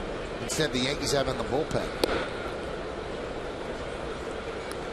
Count 1-0 to Ruiz, who's hurt. Burnett so far tonight, a 2-run home run and a single and a stolen base. There's a strike. Dave Island calls out to the bullpen. Well, with this Seves having pitched as much as he has, being the long man, it looks like Tonko, they're happy with 1 and 2 innings. They needed the possibility to run long man if Burnett were to not be able to go deep into the game. But now it's interesting. What do you do with Chien-Ming Wang? I mean, obviously you had him as a long reliever in this ball game. Doesn't look like he's getting up now and getting loose, probably getting some work in, I would think. Maybe get an inning or 2. But what do you do with him now, looking forward to his next start? Obviously, it's not going to be a minor league rehab start. It's going to be up at the major league level since he was activated. Well, Hughes is going Monday, right? That's Yes. already established. And Jabba Tuesday. Jabba says he's okay. Maybe you have Chien-Ming Wang kind of waiting. If Jabba can't go in his next start, he might be able to pick up that start. All indications are that Jabba will make his next start.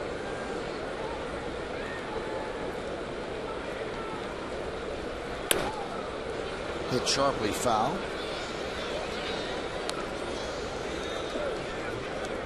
Well, what the Yankees have been looking for, waiting, was Chubby Wong's slider to be more effective.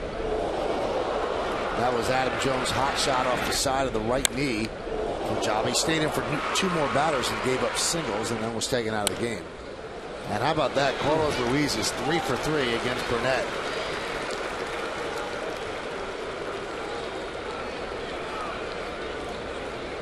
Give Ruiz credit. He fouled off the tough breaking pitches, and he keeps getting fastballs. 3 at bats, 3 fastballs, 3 hits. His second 3-hit game of the year. Just fights this one off the other way. Off a nice ball game.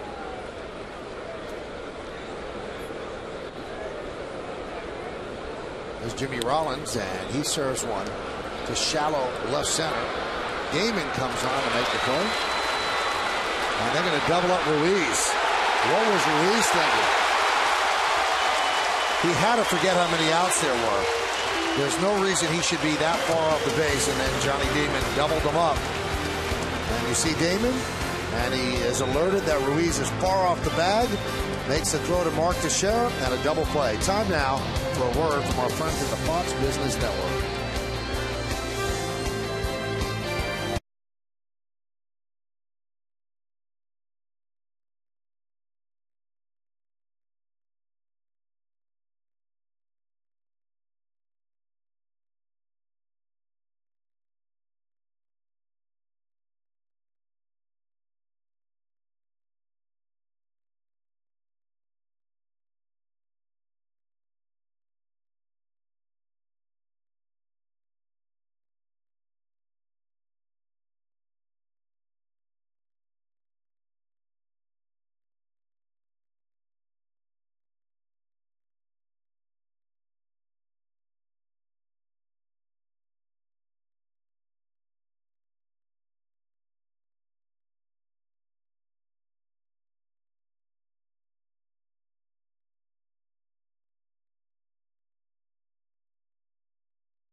Yes, we get our Green Mountain K-Cup coffee system from the same people who bring us our office supplies. WB Mason, who but? The Empire State Building in red, white, and blue to honor Memorial Day weekend. This copyrighted telecast is presented by authority of the New York Yankees. It may not be reproduced or retransmitted in any form, and the accounts and descriptions of this game may not be disseminated without the express written consent of the aforementioned New York Yankees. Our heartfelt best wishes go out to all the veterans out there that served for this country and made this country what it is. And that's what Memorial Day is all about. We are thinking about you, and thank you for everything you've done for us. Johnny Damon leads off. There's a strike. Brett Myers, his pitch count very, very impressive. The mid-60s, and you start thinking for the Yankees here, 3rd time through the order. Shattered bat. Start seeing if they maybe have some better at-bats, try to grind some at-bats out. Put a little pressure on Myers. 68 pitches here in the 6th inning. Very impressive.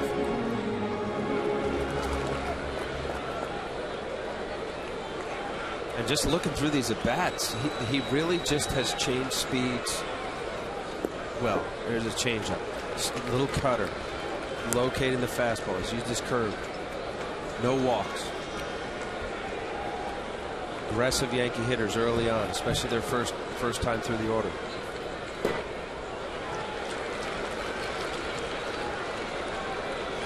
Yeah, it's a type of ball game. It's been so easy for him. You kind of want to try to grind some at bats, see maybe if you can work a walk or two, Put a little pressure on him, really. He's had a stress-free ball game. He's had a lead since the first pitch with Rollins' leadoff home run. Hot shot to Howard. And he's going to dive to beat Damon to the bag. Kind of misjudged how far away he was as Damon running hard out of the bag. Down the line. One away. Well, much more fleet-footed. Over the winter, Ryan Howard lost 20 pounds, and he worked extensively with Sam Palazzo, the third base coach. I think he kept that left hand out of the way of Johnny's cleat. But really made a conscious effort before spring training, came down to Tampa, worked out with Sam Palazzo, third base coach, infield instructor for the Phillies. As a better fielder. I mean, you know, his bad rap was he was all hit, no glove, and he's much better defensively than people give him credit for. There's Sammy. Big healthy cut for Teixeira. I know Michael will appreciate this. Sam Palazzo, a George Washington University graduate. Nice. Another one in the house tonight. Talked to Sam, and I said, what was the biggest thing that you changed or helped change? He said, really, it's his arm. You know, he had a lot of first basemen are afraid to throw the ball if they get a 3-6-3 double play. Right into the ship. Utley makes the play, 2 away. But mostly Sam Palazzo was just saying, like, this guy really wants to get better. I mean, he took a major effort and said, hey, look, I'm tired of people saying I'm not that good at first. I'm all home run, strikeout guy, or, you know, hit. And he went down, Sammy Palazzo, he mentioned George Washington University. He lives down in the Tampa area and worked out at USF, University of South Florida, before Clearwater spring training. Here's Alex Rodriguez. Doubled and struck out.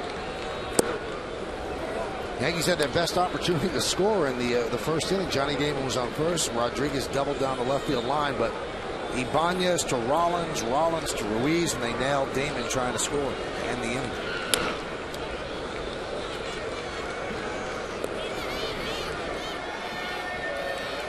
We talked about Myers doesn't have the velocity that he had a few years ago, but he's covering a lot of different speeds. A little cutter there at 85.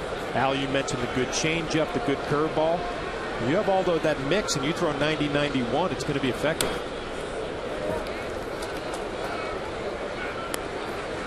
That might have been that little split changeup there, 82 miles an hour. See it jamming Alex.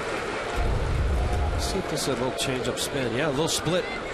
I said he's got 2 changeups, a split finger changeup and a circle change. Asking Rich Doobie, I said, when does he decide? He said, put away pitch, he'll use a split. Let's see there, emergency hack. After that changeup, 82 miles an hour. That's a pretty good location.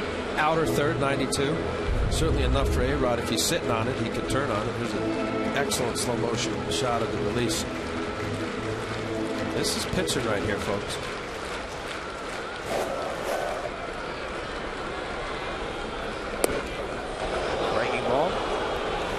A-Rod has 5 hits. I checked that, 8 hits, and 5 of them are home runs. A double in the first inning, so 6 of his 8 hits extra base hits.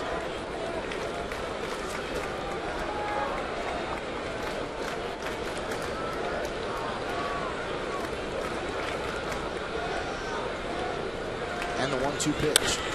Driven out to left center field and deep. Giving chase is Victorino looking up.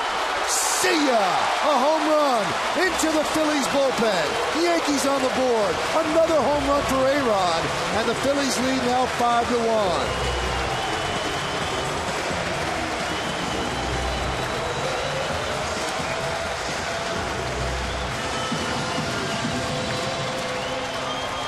The 6th home run of the year for Alex Rodriguez. And there is a questionable pitch before this home run. It's a little cutter slider down and away. Alex Rodriguez gets good extension. Anytime he touches it out front like he did there, it's going to go a long way. Home run number 6. The Myers really made a good pitch. The pitch before did not get the call from Mike Winters, and Alex Rodriguez made him pay. Matsui serves one deep to left field. Ibanez back and makes the play on the run for the final out of the 6th. So the Yankees finally make some noise against Brett Myers, and the loudest noise off the bat of Alex Rodriguez. He has 9 hits, and 6 of them are home runs. The most recent home run right there in super slow-mo. The Yankees are on the board.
Once again, the question was, which of these 5 hitters playing in this series is most likely to hit 40 home runs this season?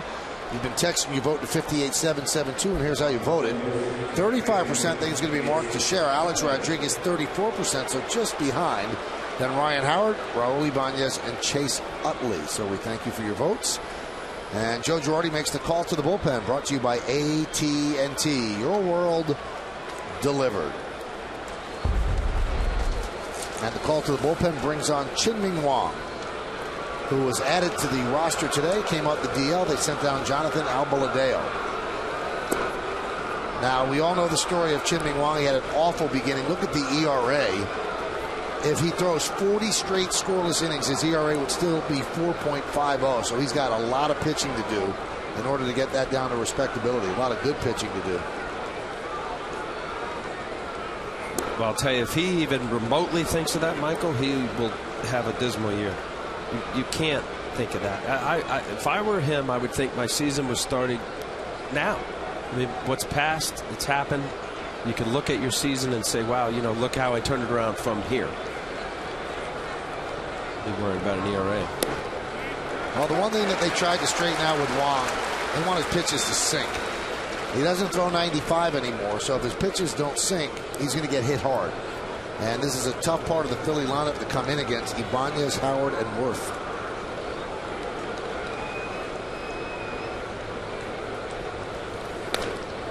Ground ball to second. And the crowd with a robust cheer for Chien-Ming Wang. A good start, too. You pay attention to the action on the pitches. Looked like a lot of those were down. Let's face it, guys. I mean, he needs a little confidence boost, too, the way that season started out. Aerial coverage brought to you by DirecTV. Get every MLB game in HD this season with DirecTV.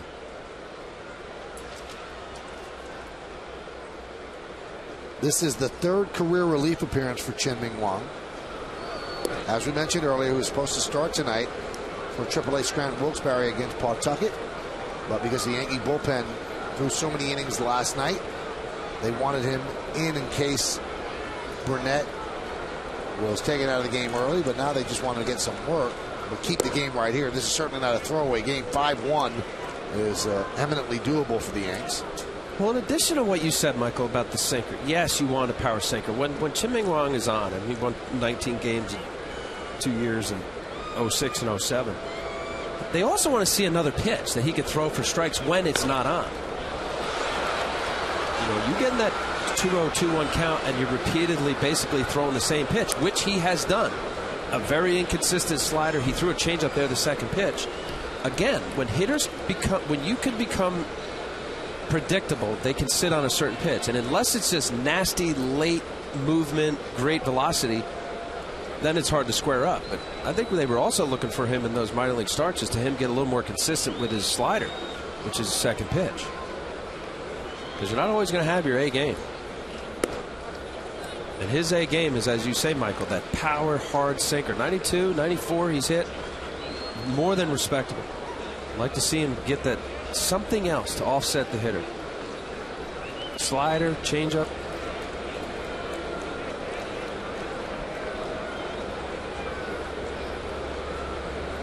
(3-1).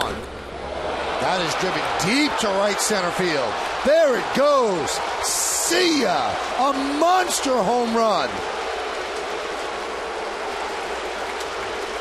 It got out of the park in a hurry. It is 6-1 Phillies.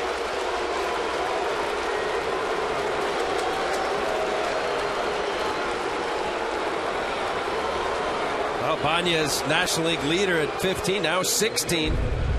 Fourth home run. The Yankees have given up. Again, the fastball, the sinker up. Sinkers, generally, you're more effective down the zone, but he threw all fastballs. His second pitch was a changeup.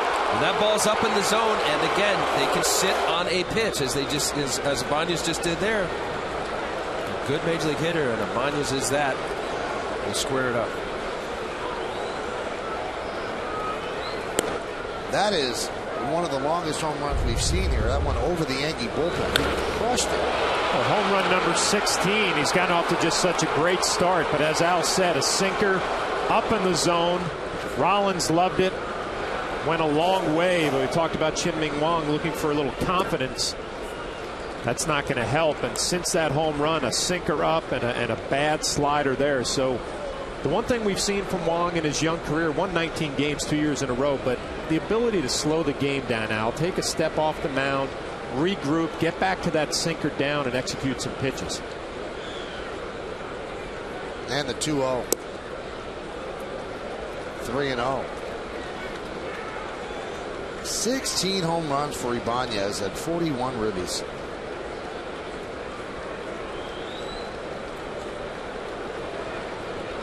That 16 is good for number 1 in the big leagues. I'll strike to Howard.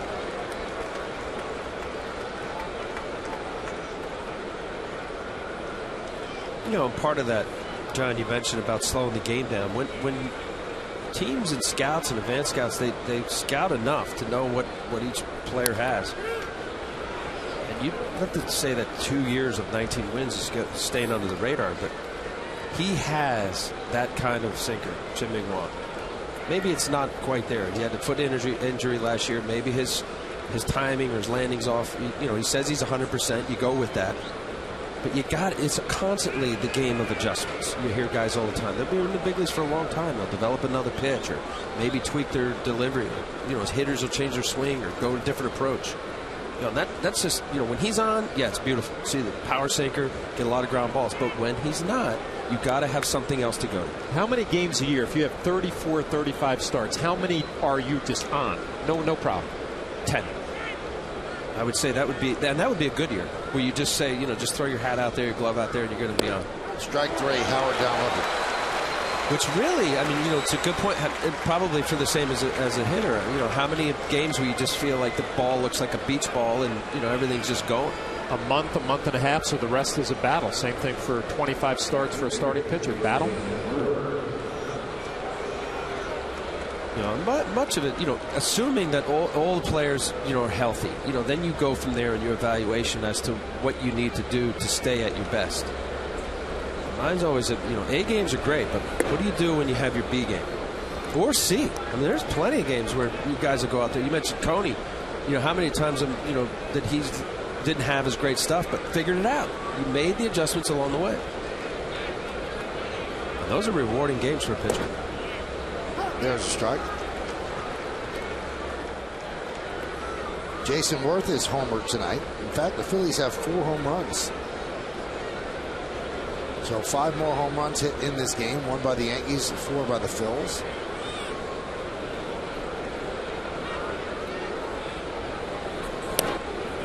So there it is. Those two pitches right there. Got behind sinker. Worth sitting. Sinker. Sit with Milt Thompson, the hitting coach. Okay, what does he have? I haven't seen him. Sit sinker. Nice little tight slider. Good frame by Cash. Came back to back. You saw him leaking. Worth it. Opened up his front side. 1-2. Lined into center field. Melky Cabrera comes on out the plate on a hop.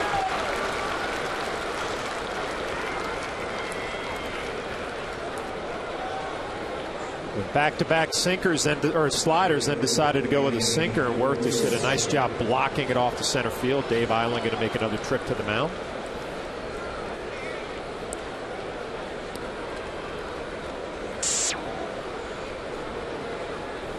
Yeah, and you want to find something in this. Obviously, he's going to be in the rotation at some point during the year.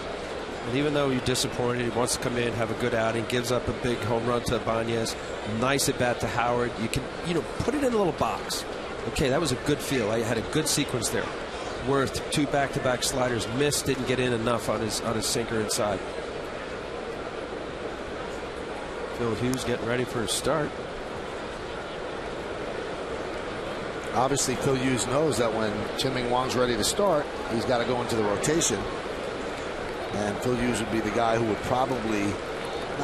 he's the guy who's going to be replaced. And the only question is, would he go down to Scranton or would he go into the bullpen? A lot of people think he could actually be a pretty good reliever in the 7th or 8th innings. And we talked about David Cohn, who's in the studio with Bob Lorenz tonight. He's one of those people that thinks that his stuff would translate into the bullpen. And the flip side of that is you always want a pitcher that's ready to come up in case somebody gets hurt. If you put him in the bullpen, he's not going to be able to start if that injury occurs to somebody. And they already have another starter that's in the bullpen, Alfredo Aceves. I think you can send him down to AAA. How about this? Send him back down there, keep working as a starter, and then you kind of pay attention to how the season is going. If you need some reinforcements in the bullpen, you say maybe the last 2 months of the year, you bring him up and you might have that little wild card like Job did a few years ago. Runner goes, hit and run was on as Victorino slaps it foul. But I think I would hate to see his development as a starter just completely go away, and now he's going to be in the bullpen for the last 4 months of the season. I agree. You at some point you evaluate your young talent prospects, and even though Phil Hughes has spent some time in the big leagues, he's 22 years old. He was a high pick, #1 draft pick, 23rd overall, 2004. So, you base it on, is this guy the future? Do you think he's a 1, 2, 3 starter in the big leagues? And if that's so, he's got better chance of development in AAA than to sit in the bullpen. The 0-2. Rounded up the middle and through for a base hit. Jason Worth round second. He'll go to third as Melky flips the ball into Cano. So in his first inning of relief, Chien-Ming Wang has given up 3 hits, one a very long and loud one to Raul Ibanez. Well, this is a classic hit that Wang is going to give up, even though the sinker was up in the zone. It's a couple of hopper right back up the middle, not hit real well, just nice placement. See Worth going around second base, gets into third easily. But I think the one thing I was looking for tonight, better velocity and better movement down in the zone. We've seen better velocity. We really have not seen the better movement down. It still is side to side, elevated a little bit more than it should be. Here's Matt Stairs. As we mentioned, a pinch hitter, but in the American League City, a perfect DH for Charlie Manuel. Trying to put another one in the seats. 0-1. One thing that worries me, guys, about, you keep saying he needs another pitch, it's got to be the slider. If you know the history of Chien-Ming Wang, when he was coming up through the Yankee minor league system, he used to throw the slider, and they had to stop from throwing it because his shoulder was hurting. Then he just became that power sinker guy, and it was so good that they never revisited that. But now you wonder, if he goes to a slider again, does that affect his shoulder? Okay, well, if that's true, Michael, well, then he's got to come up with something else. Because one pitch, unless you're throwing 100 miles an hour or tremendous late movement, as he does show. But he did it for 2 years. Okay, but guess what? Right now it's ineffective. I mean, if he's up in the zone and it becomes much more predictable and they're hitting him, this is where the adjustments are made. Runner goes, pitches high. Kevin Cash with a fake to second and a fake to third, so a stolen base for Victorino. I mean, other than Mariano Rivera and maybe a handful of pitchers in the history of the game could get away with, especially as a starter, I could see as a reliever. But here's the question, though. He got away with it for 2 years because the ball sunk. The reason that he doesn't get away with it now, the ball's not sinking. That's the issue. Well, why is the ball not sinking? It's sinking. The first pitch that he threw to Stairs there was a good sinker. But not consistently. That's right. But why? Well, I'm sure if we broke his mechanics down and looked real close, there's probably something we could pick up. It's a very minute difference between your hand being out in front, getting your fingers through the ball, and landing in the same position. Has his foot affected him? How many months did he miss last year? I mean, he went, 5 or 6 months without throwing a baseball, right? And then tried to regroup and gain that arm strength, and obviously hasn't found it yet. There's that breaking ball just missed inside. See if this catches the corner here. When you're going good, you get that call. Good call.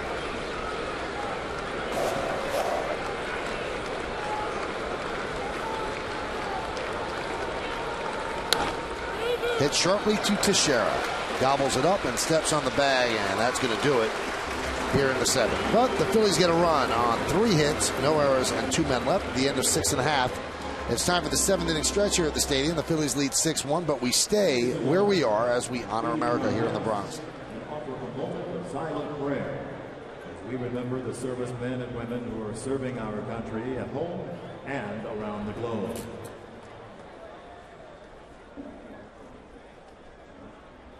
Now please join Kate Smith. She sings God Bless America.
As we go to the bottom of the 7th inning, it's 6-1. Philadelphia leads the Yankees. 6-11-1 for the Phils. 4 of the 11 hits home runs. 1-5-0 for the Yanks, and their lone run coming off the bat of Alex Rodriguez. Well, the Yankees running out of time, but they have still 3 innings to try to catch up. Nick Swisher leads off, and he swings at the first pitch from Brett Myers and pops it up. Carlos Ruiz, 1 away. Remember, coming up after the game, you've got the WB Mason postgame show. Bob Lorenz and David Cohn bring you a complete recap from this game and highlights from around the major leagues. Plus, Kimberly Jones has the postgame quotes from the clubhouse. It's the WB Mason postgame. And, of course, the postgame follows the final out right here on Yes.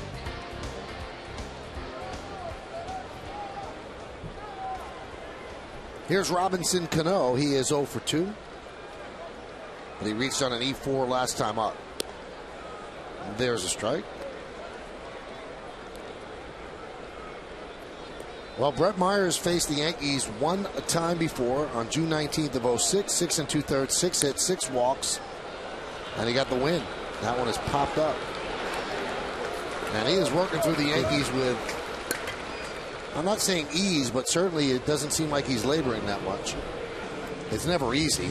Well, I mean, look, you're in 2 outs in the 7th inning of 83 pitches. So, he's 11, 12 pitch innings. That's excellent. Pound in the strike zone has not walked a Yankee batter tonight. Like I said before, he's covering some different velocities. Slow curveball, nice changeup with that split Al talked about, a good cutter. And a fastball that he's been locating on the corners. And something to be said for the early lead. Anytime a pitcher gets a lead, the 3-0, albeit that's not huge, but it just makes that 1-0 fastball much more relaxed.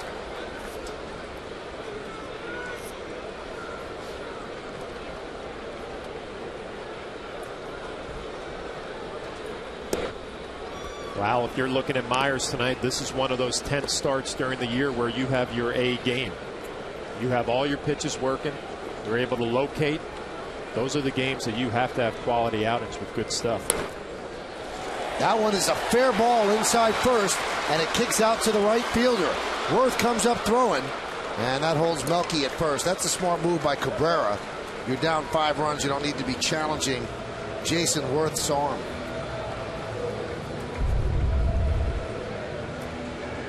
Melky looks like he gets that curveball down and in. Smokes it down the right field line.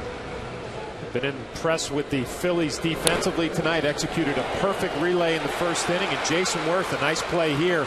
Bare hands it, gets rid of it in good shape. Nice throw to Utley, the cutoff man, to hold Melky to a single. Here's Kevin Cash 0 for 2. Count 1-0. What's impressive about the Phillies, I mean, you think of them as a slugging ball club, but playing excellent defense. One of the reasons they're in first place in the National League East. And a strike. And until Utley's era, they led Major League Baseball with 11 errors, now 12.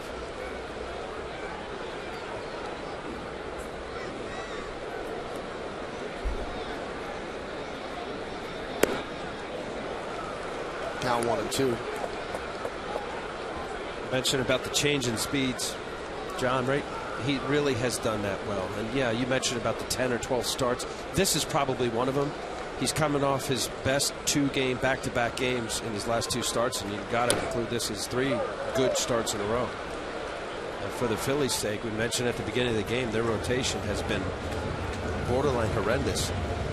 Worst in Major League Baseball as a team ERA. Their bullpen is 4th in the National League. Very respectable. Good arms out there. Brad Lidge, the closer. Rich Doobie has worked through it. And he said, look, they're the arms with what we have, but they're not swing and miss guys. That one is served down the right field line, giving chase his Worth.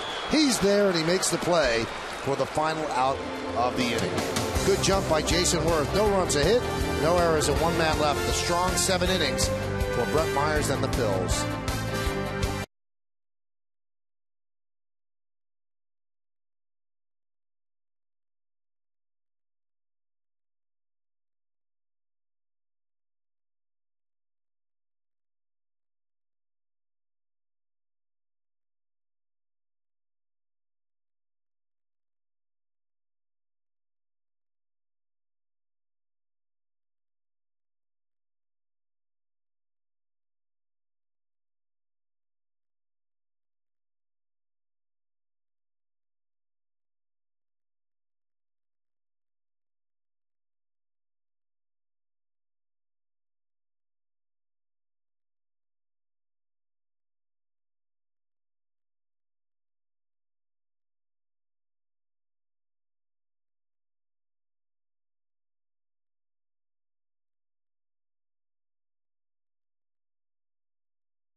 allowing you to vote along with the three of us here in the booth for the Chevrolet Player of the Game. All you have to do is text your vote to 58772. Tonight's candidates are number 1, Alex Rodriguez, number 2, Raul Ibanez, number 3, Carlos Ruiz, and number 4, Brett Myers. Vote now and make your voice heard. Standard text messaging rates apply. Chien-Ming Wang, in his second inning of work, will deal to Pedro Feliz. And that's blown away 1-0. 6-1 Phillies lead, top of the 8th. First of 3. First game of the interleague slate. Yankees have the best record all time in interleague play.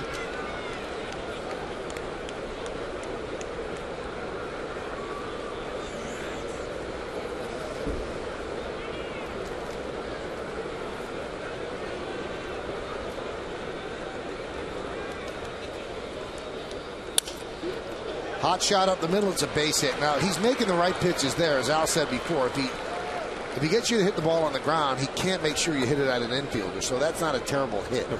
No, that's exactly right, Michael. He gives up a lot of hits on the ground. It's as to whether it's to the infielder that's able to make the play. That ball was up a little bit, but he's in a 2-0 count. Bad count. 2 sinkers in a row. Here's the third one. Right up the middle. Chien-Ming Wang is right. You're thinking double play all the time when a runner gets on base, and that was one of his strengths when he was winning 19 games a year. He didn't worry about the base hits because he was 1 pitch away from getting 2 outs.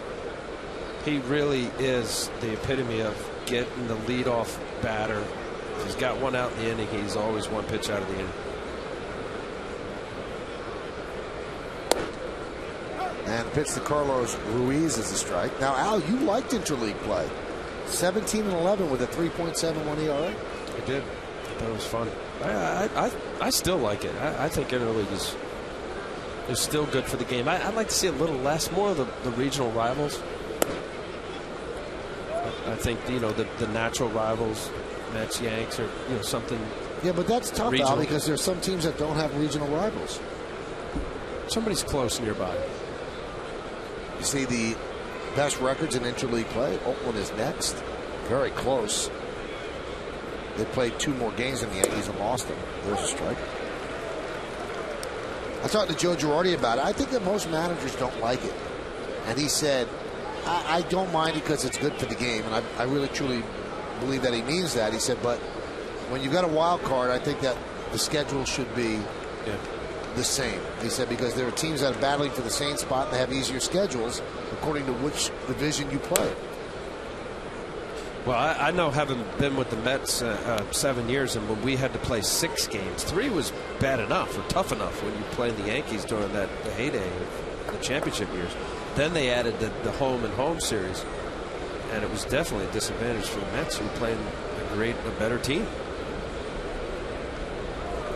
When your rival, the Braves were playing, I forget who they were playing. And Ruiz swings and misses, so they finally retire him. He was 3 for 3 against Burnett. Hey, fans, celebrate the inaugural season of Yankee Stadium this Sunday, May 24th. And the Yankees take on the Phillies in an interleague matchup. The first 18,000 fans 21 and older are going to receive an umbrella courtesy of J&R Music and Computer World.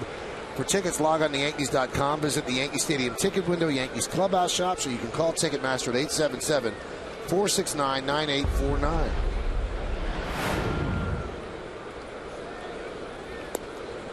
And there's a strike to Jimmy Rollins. Now, the Yankees come into this game with a 9-game winning streak. The last time a defending World Series champion began a series against a team that had won its previous 9 games was on June 20th of 2005 when the Red Sox visited Jacobs Field to take on the Indians. And they had won 9 in a row. And Boston ended up sweeping that 3-game series as Rollins singles to left. So Chien-Ming Wang's given up 5 hits in an inning and a third.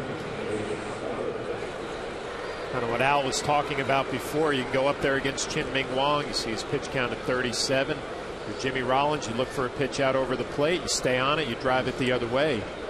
Maybe see some sliders down and in or some changeup, something different. But first time back on a major league mound trying to pound that sinker.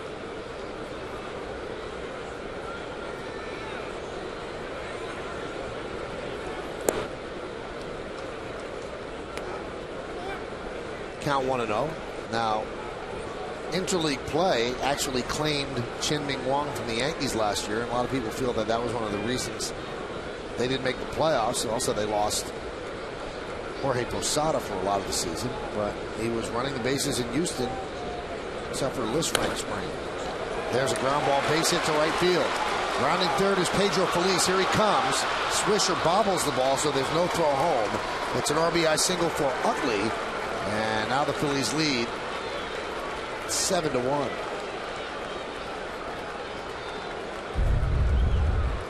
This is the IOTV super shot. Just being a little aggressive, trying to make the play before he actually fielded it, knowing that Ruiz wasn't the fastest runner. Maybe he had a shot. Or actually Pedro Feliz, that is.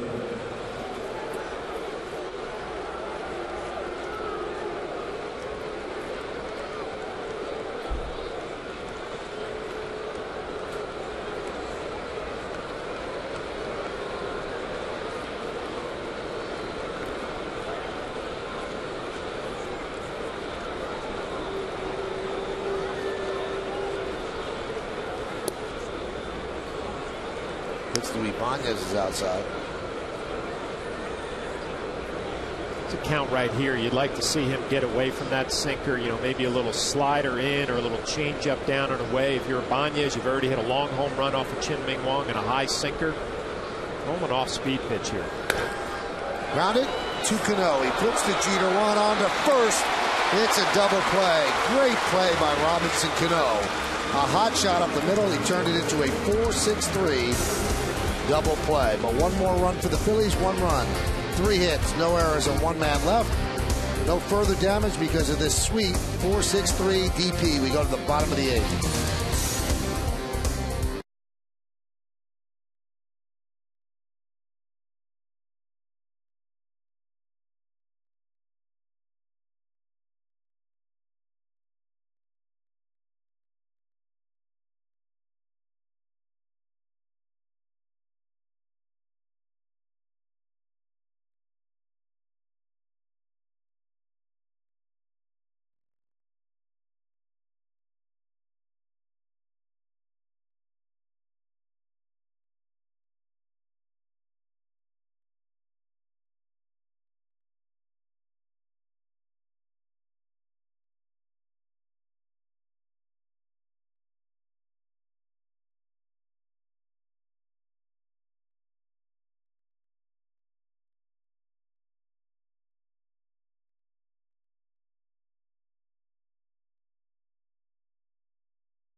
Raul Ibanez in the top of the 7th inning, the Land Rover drive of the game. He gets a high sinker from Chien-Ming Wang, deposits it deep in right center, his 16th home run of the year.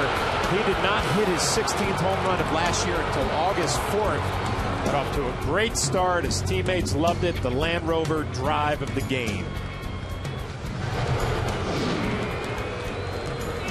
Derek Jeter leads off. Brett Myers still in there. And the count 1-0.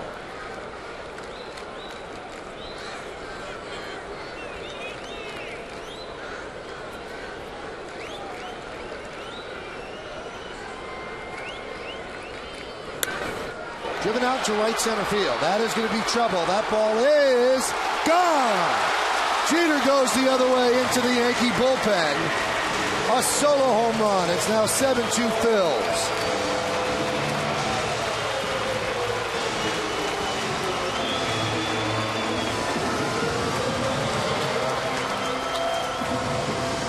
Derek is the all-time interleague hit leader, so he picks up his second hit tonight. His patented Derek Jeter swing to right center field, just trying to stay on the ball to go to right center, as he just did there for his 6th home run, carrying over the 385 side.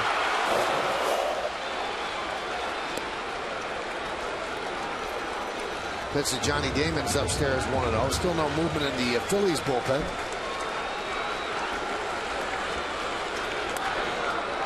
Hot shot to second on one hop. Utley fields, and there's one away. So for Derek Jeter, his 6th home run and his 20th RBI.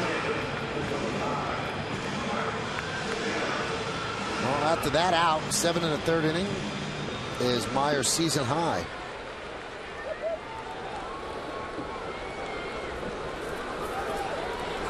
Here's Mark Teixeira. He's 1 for 3. And a strike.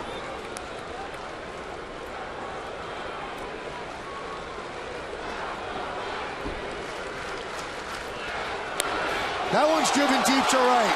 There it goes, a long blast. See ya! A home run for Teixeira. And the Yankees are chipping away. 7-3 Phillies.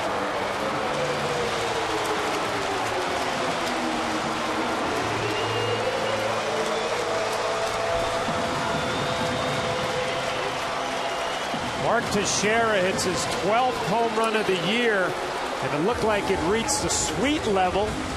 Not quite the 3rd deck, just underneath it. It's a little cutter on the inner half. No doubt about this. Teixeira picks up his 2nd hit of the night. His 12th home run. Deep to right field. It's in the sweet level. Just underneath the 3rd deck. Well, Johnny Damon has assured me someone will reach the 3rd deck, and that's as close as anyone's come. And there's a strike to A-Rod. That is the 15th home run that Myers has allowed this year. Ryan Madsen, one of the better setup men in baseball, begins to warm. The 0-1. So 7 more home runs hit at this ballpark tonight. 4 for the Phillies and 3 for the Yankees.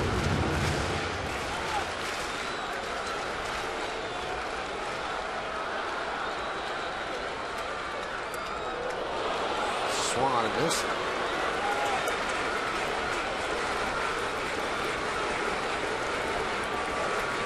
Myers has had a nice mix of his pitches all night. We've talked about it here in the 8th inning. It looks like he's really just coming out trying to throw fastballs and sliders for strikes. Jeter and Teixeira jumped all over him. Squibb towards second base. Utley is there for the 2nd out.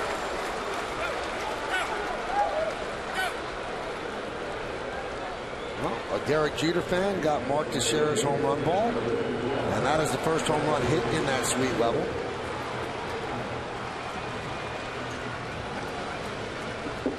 That is some shot. That's a long ways away. Aerial coverage brought to you by DirecTV. Get every MLB game in HD this season with DirecTV. Here's Hideki Matsui. Mark Finney is the pilot of the DirecTV blimp. Jim Smith working the camera. Great job, guys, as you circle over the Bronx tonight.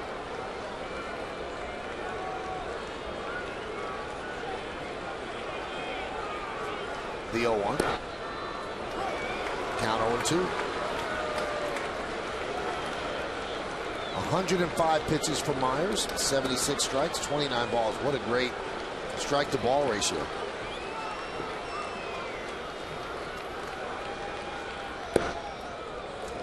One and two. Well, you've said it, 15 home runs now and 9 starts, which obviously isn't good. But that ball-strike ratio without any walks, he's a guy that doesn't give in. You could say it's stubborn or maybe makes careless mistakes.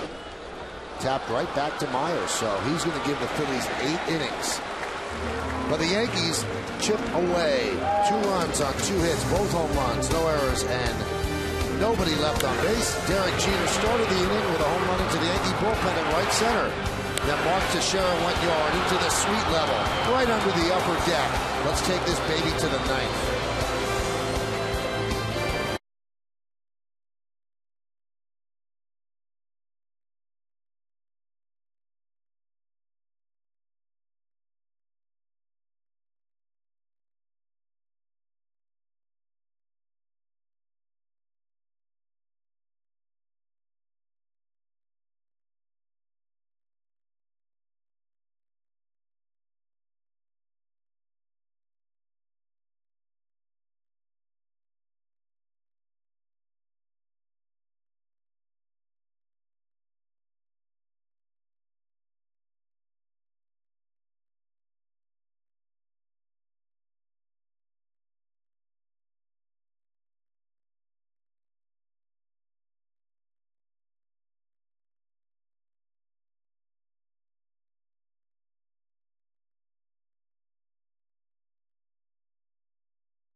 Three, 7-14-1, leading 3-8-0.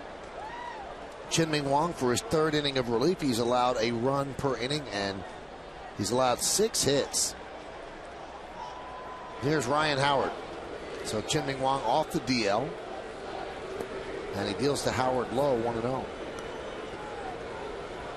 Crowd of 46,288 here at the new house, as the Yankees are averaging more fans per game than any team in baseball. The 1-0. 1-1.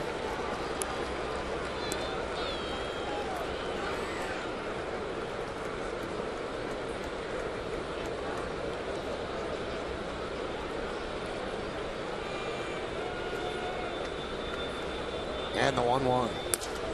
Driven out into left center field. Melky Cabrera got a good jump and runs it down for the first out. Hey, the play of the game brought to you by Geico. 15 minutes could save you 15% on car insurance. And we just saw this. Mark Teixeira getting this little cutter on the inside part of the plate, driving it way up in the sweet section. His 12th home run of the year. The Geico play of the game, Mark Teixeira.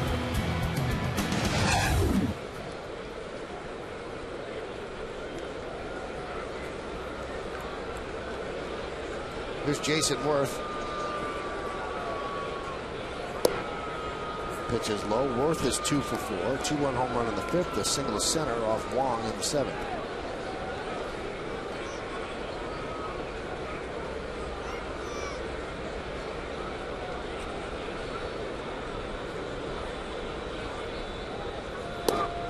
Phillies at the end of a long road trip. They swept Washington 4 games last weekend, then took 2 out of 3 against the Reds, and now leading the first game of a 3-game set against the Yankees 7-3 in the 9th inning.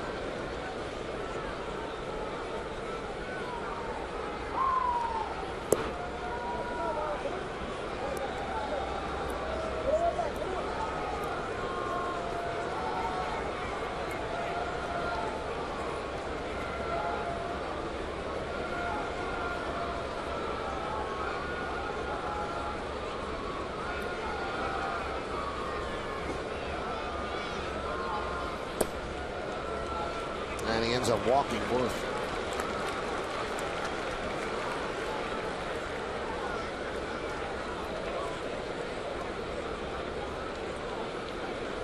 If I'm Chien-Ming Wang, I'm going to try to just pull certain at-bats, certain sequences out of this to where I have something to build on. And he has thrown his patented effective sinker. It just hasn't been as consistent. And whether it's a matter of inconsistent work or just getting out there and repeating, what he's done. I still think he needs to have a significant second pitch in order to just feel comfortable when you're off a little bit. And there's a lot of times where he's going to get away with where if he's spraying his sinker, you could find it as the game goes along, so long as you have something else to go to. Victorino with a fly ball to right center.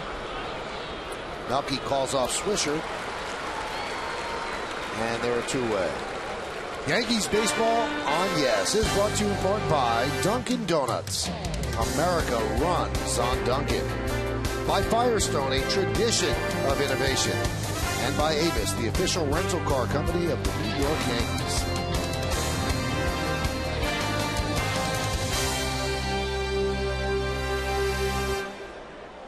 That'll bring up Matt Stairs, runner on first base with 2 outs. Worth held there by Teixeira. Yankees thinking that Worth would be going. They pitch out, nothing doing, 1-0. Al, you're right. Chien-Ming Wang has got to draw on some of the positive at-bats that he had. And, I remember when he got sent down, he had that deer in the headlights look, like what's going on. He needs to get that confident look back, that swagger. I'm the guy who won 19 games. You can't trick yourself into that. You have to go out here, have some success, have some clean innings. And then all of a sudden it comes back and you start feeling good about your game. The Yankees are going to have to get him back to that point where he's confident in his abilities. He can challenge people with that sinker and have success. And a line drive right at Cano, and that's going to do it here in the ninth. So he does work a scoreless ninth inning. No runs, no hits, no errors, and 1 man left. We go to the bottom of the ninth inning. Do the Yankees have a rally in their bones to keep this winning streak alive?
Here in the booth. This one wasn't that tough. Your Chevy player of the game, Brett Myers, 8 innings, gave up 3 runs, 8 hits, 5 strikeouts. More importantly, he did not walk a Yankee batter. Had that good curveball going, pounded the strike zone, got ahead in the count early, had a quality performance for the Philadelphia Phillies.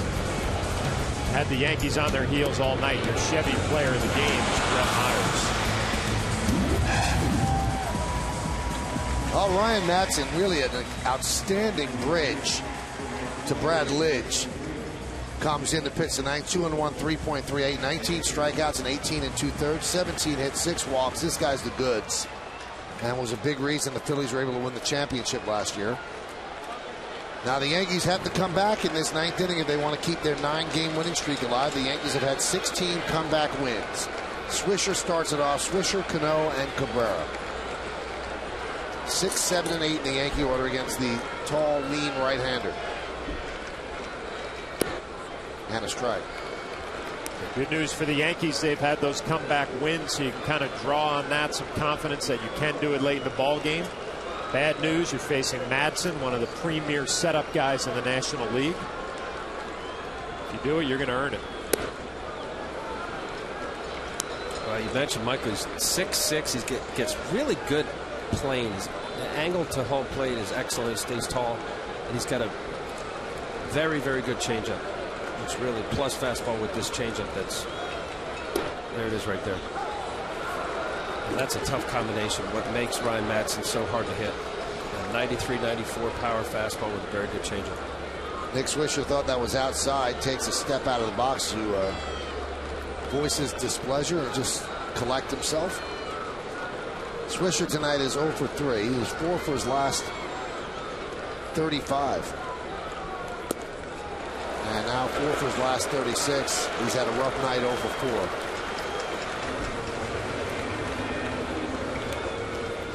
Remember, right after the final out, the WB Mason postgame show, Bob Lorenz is with David Cohn tonight. They'll bring you a complete recap from this game and highlights from around the majors. Plus, Kimberly Jones has the postgame reports from the clubhouse. It's the WB Mason postgame after the final out, and it's only on Yes. Now, the Yankees have already had 2 wins when trailing after 8 innings this year. They had 1 all of last year. Here's Cano. 1-0.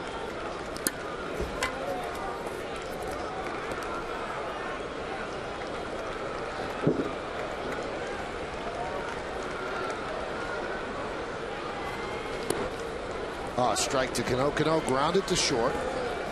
Reached on an E4 and then popped to second. And clash is still in session between Dave Island and Chien-Ming Wang.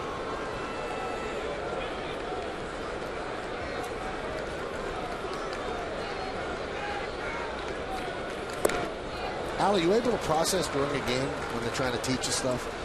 Well, when you're out of the game, assuming that the Yankees don't come back and tie this game, but I think he's out of the game. But then maybe then at that point you can actually ingest what the coach is suggesting. I personally didn't like it. I always thought it was best to do it after the game or tomorrow around the bucket. Ground ball to second. 2 away. Sunday on Yes, the Yanks close out this series with the Phillies here at Yankee Stadium. Coverage starts at noon with batting practice today and the Tri-State Ford pregame. And then Michael Kay, Al Leiter, and myself will have the call. Phillies, Yankees, Sunday starting at noon only on Yes.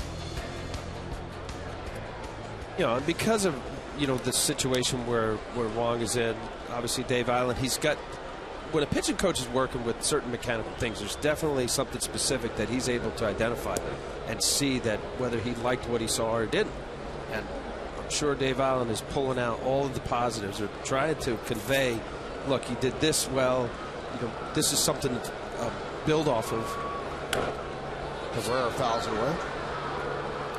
And you mentioned it, John. It's the only way to get out of it. You can't trick yourself as a major league athlete to think that you're good. You have to see the result. So for as much as everybody's going to tell you you got the goods, you have to actually go out and experience it. And for Chien-Ming Wang, the fact that he gave up a couple runs and 6 hits or however long he was out there, he doesn't feel good about it.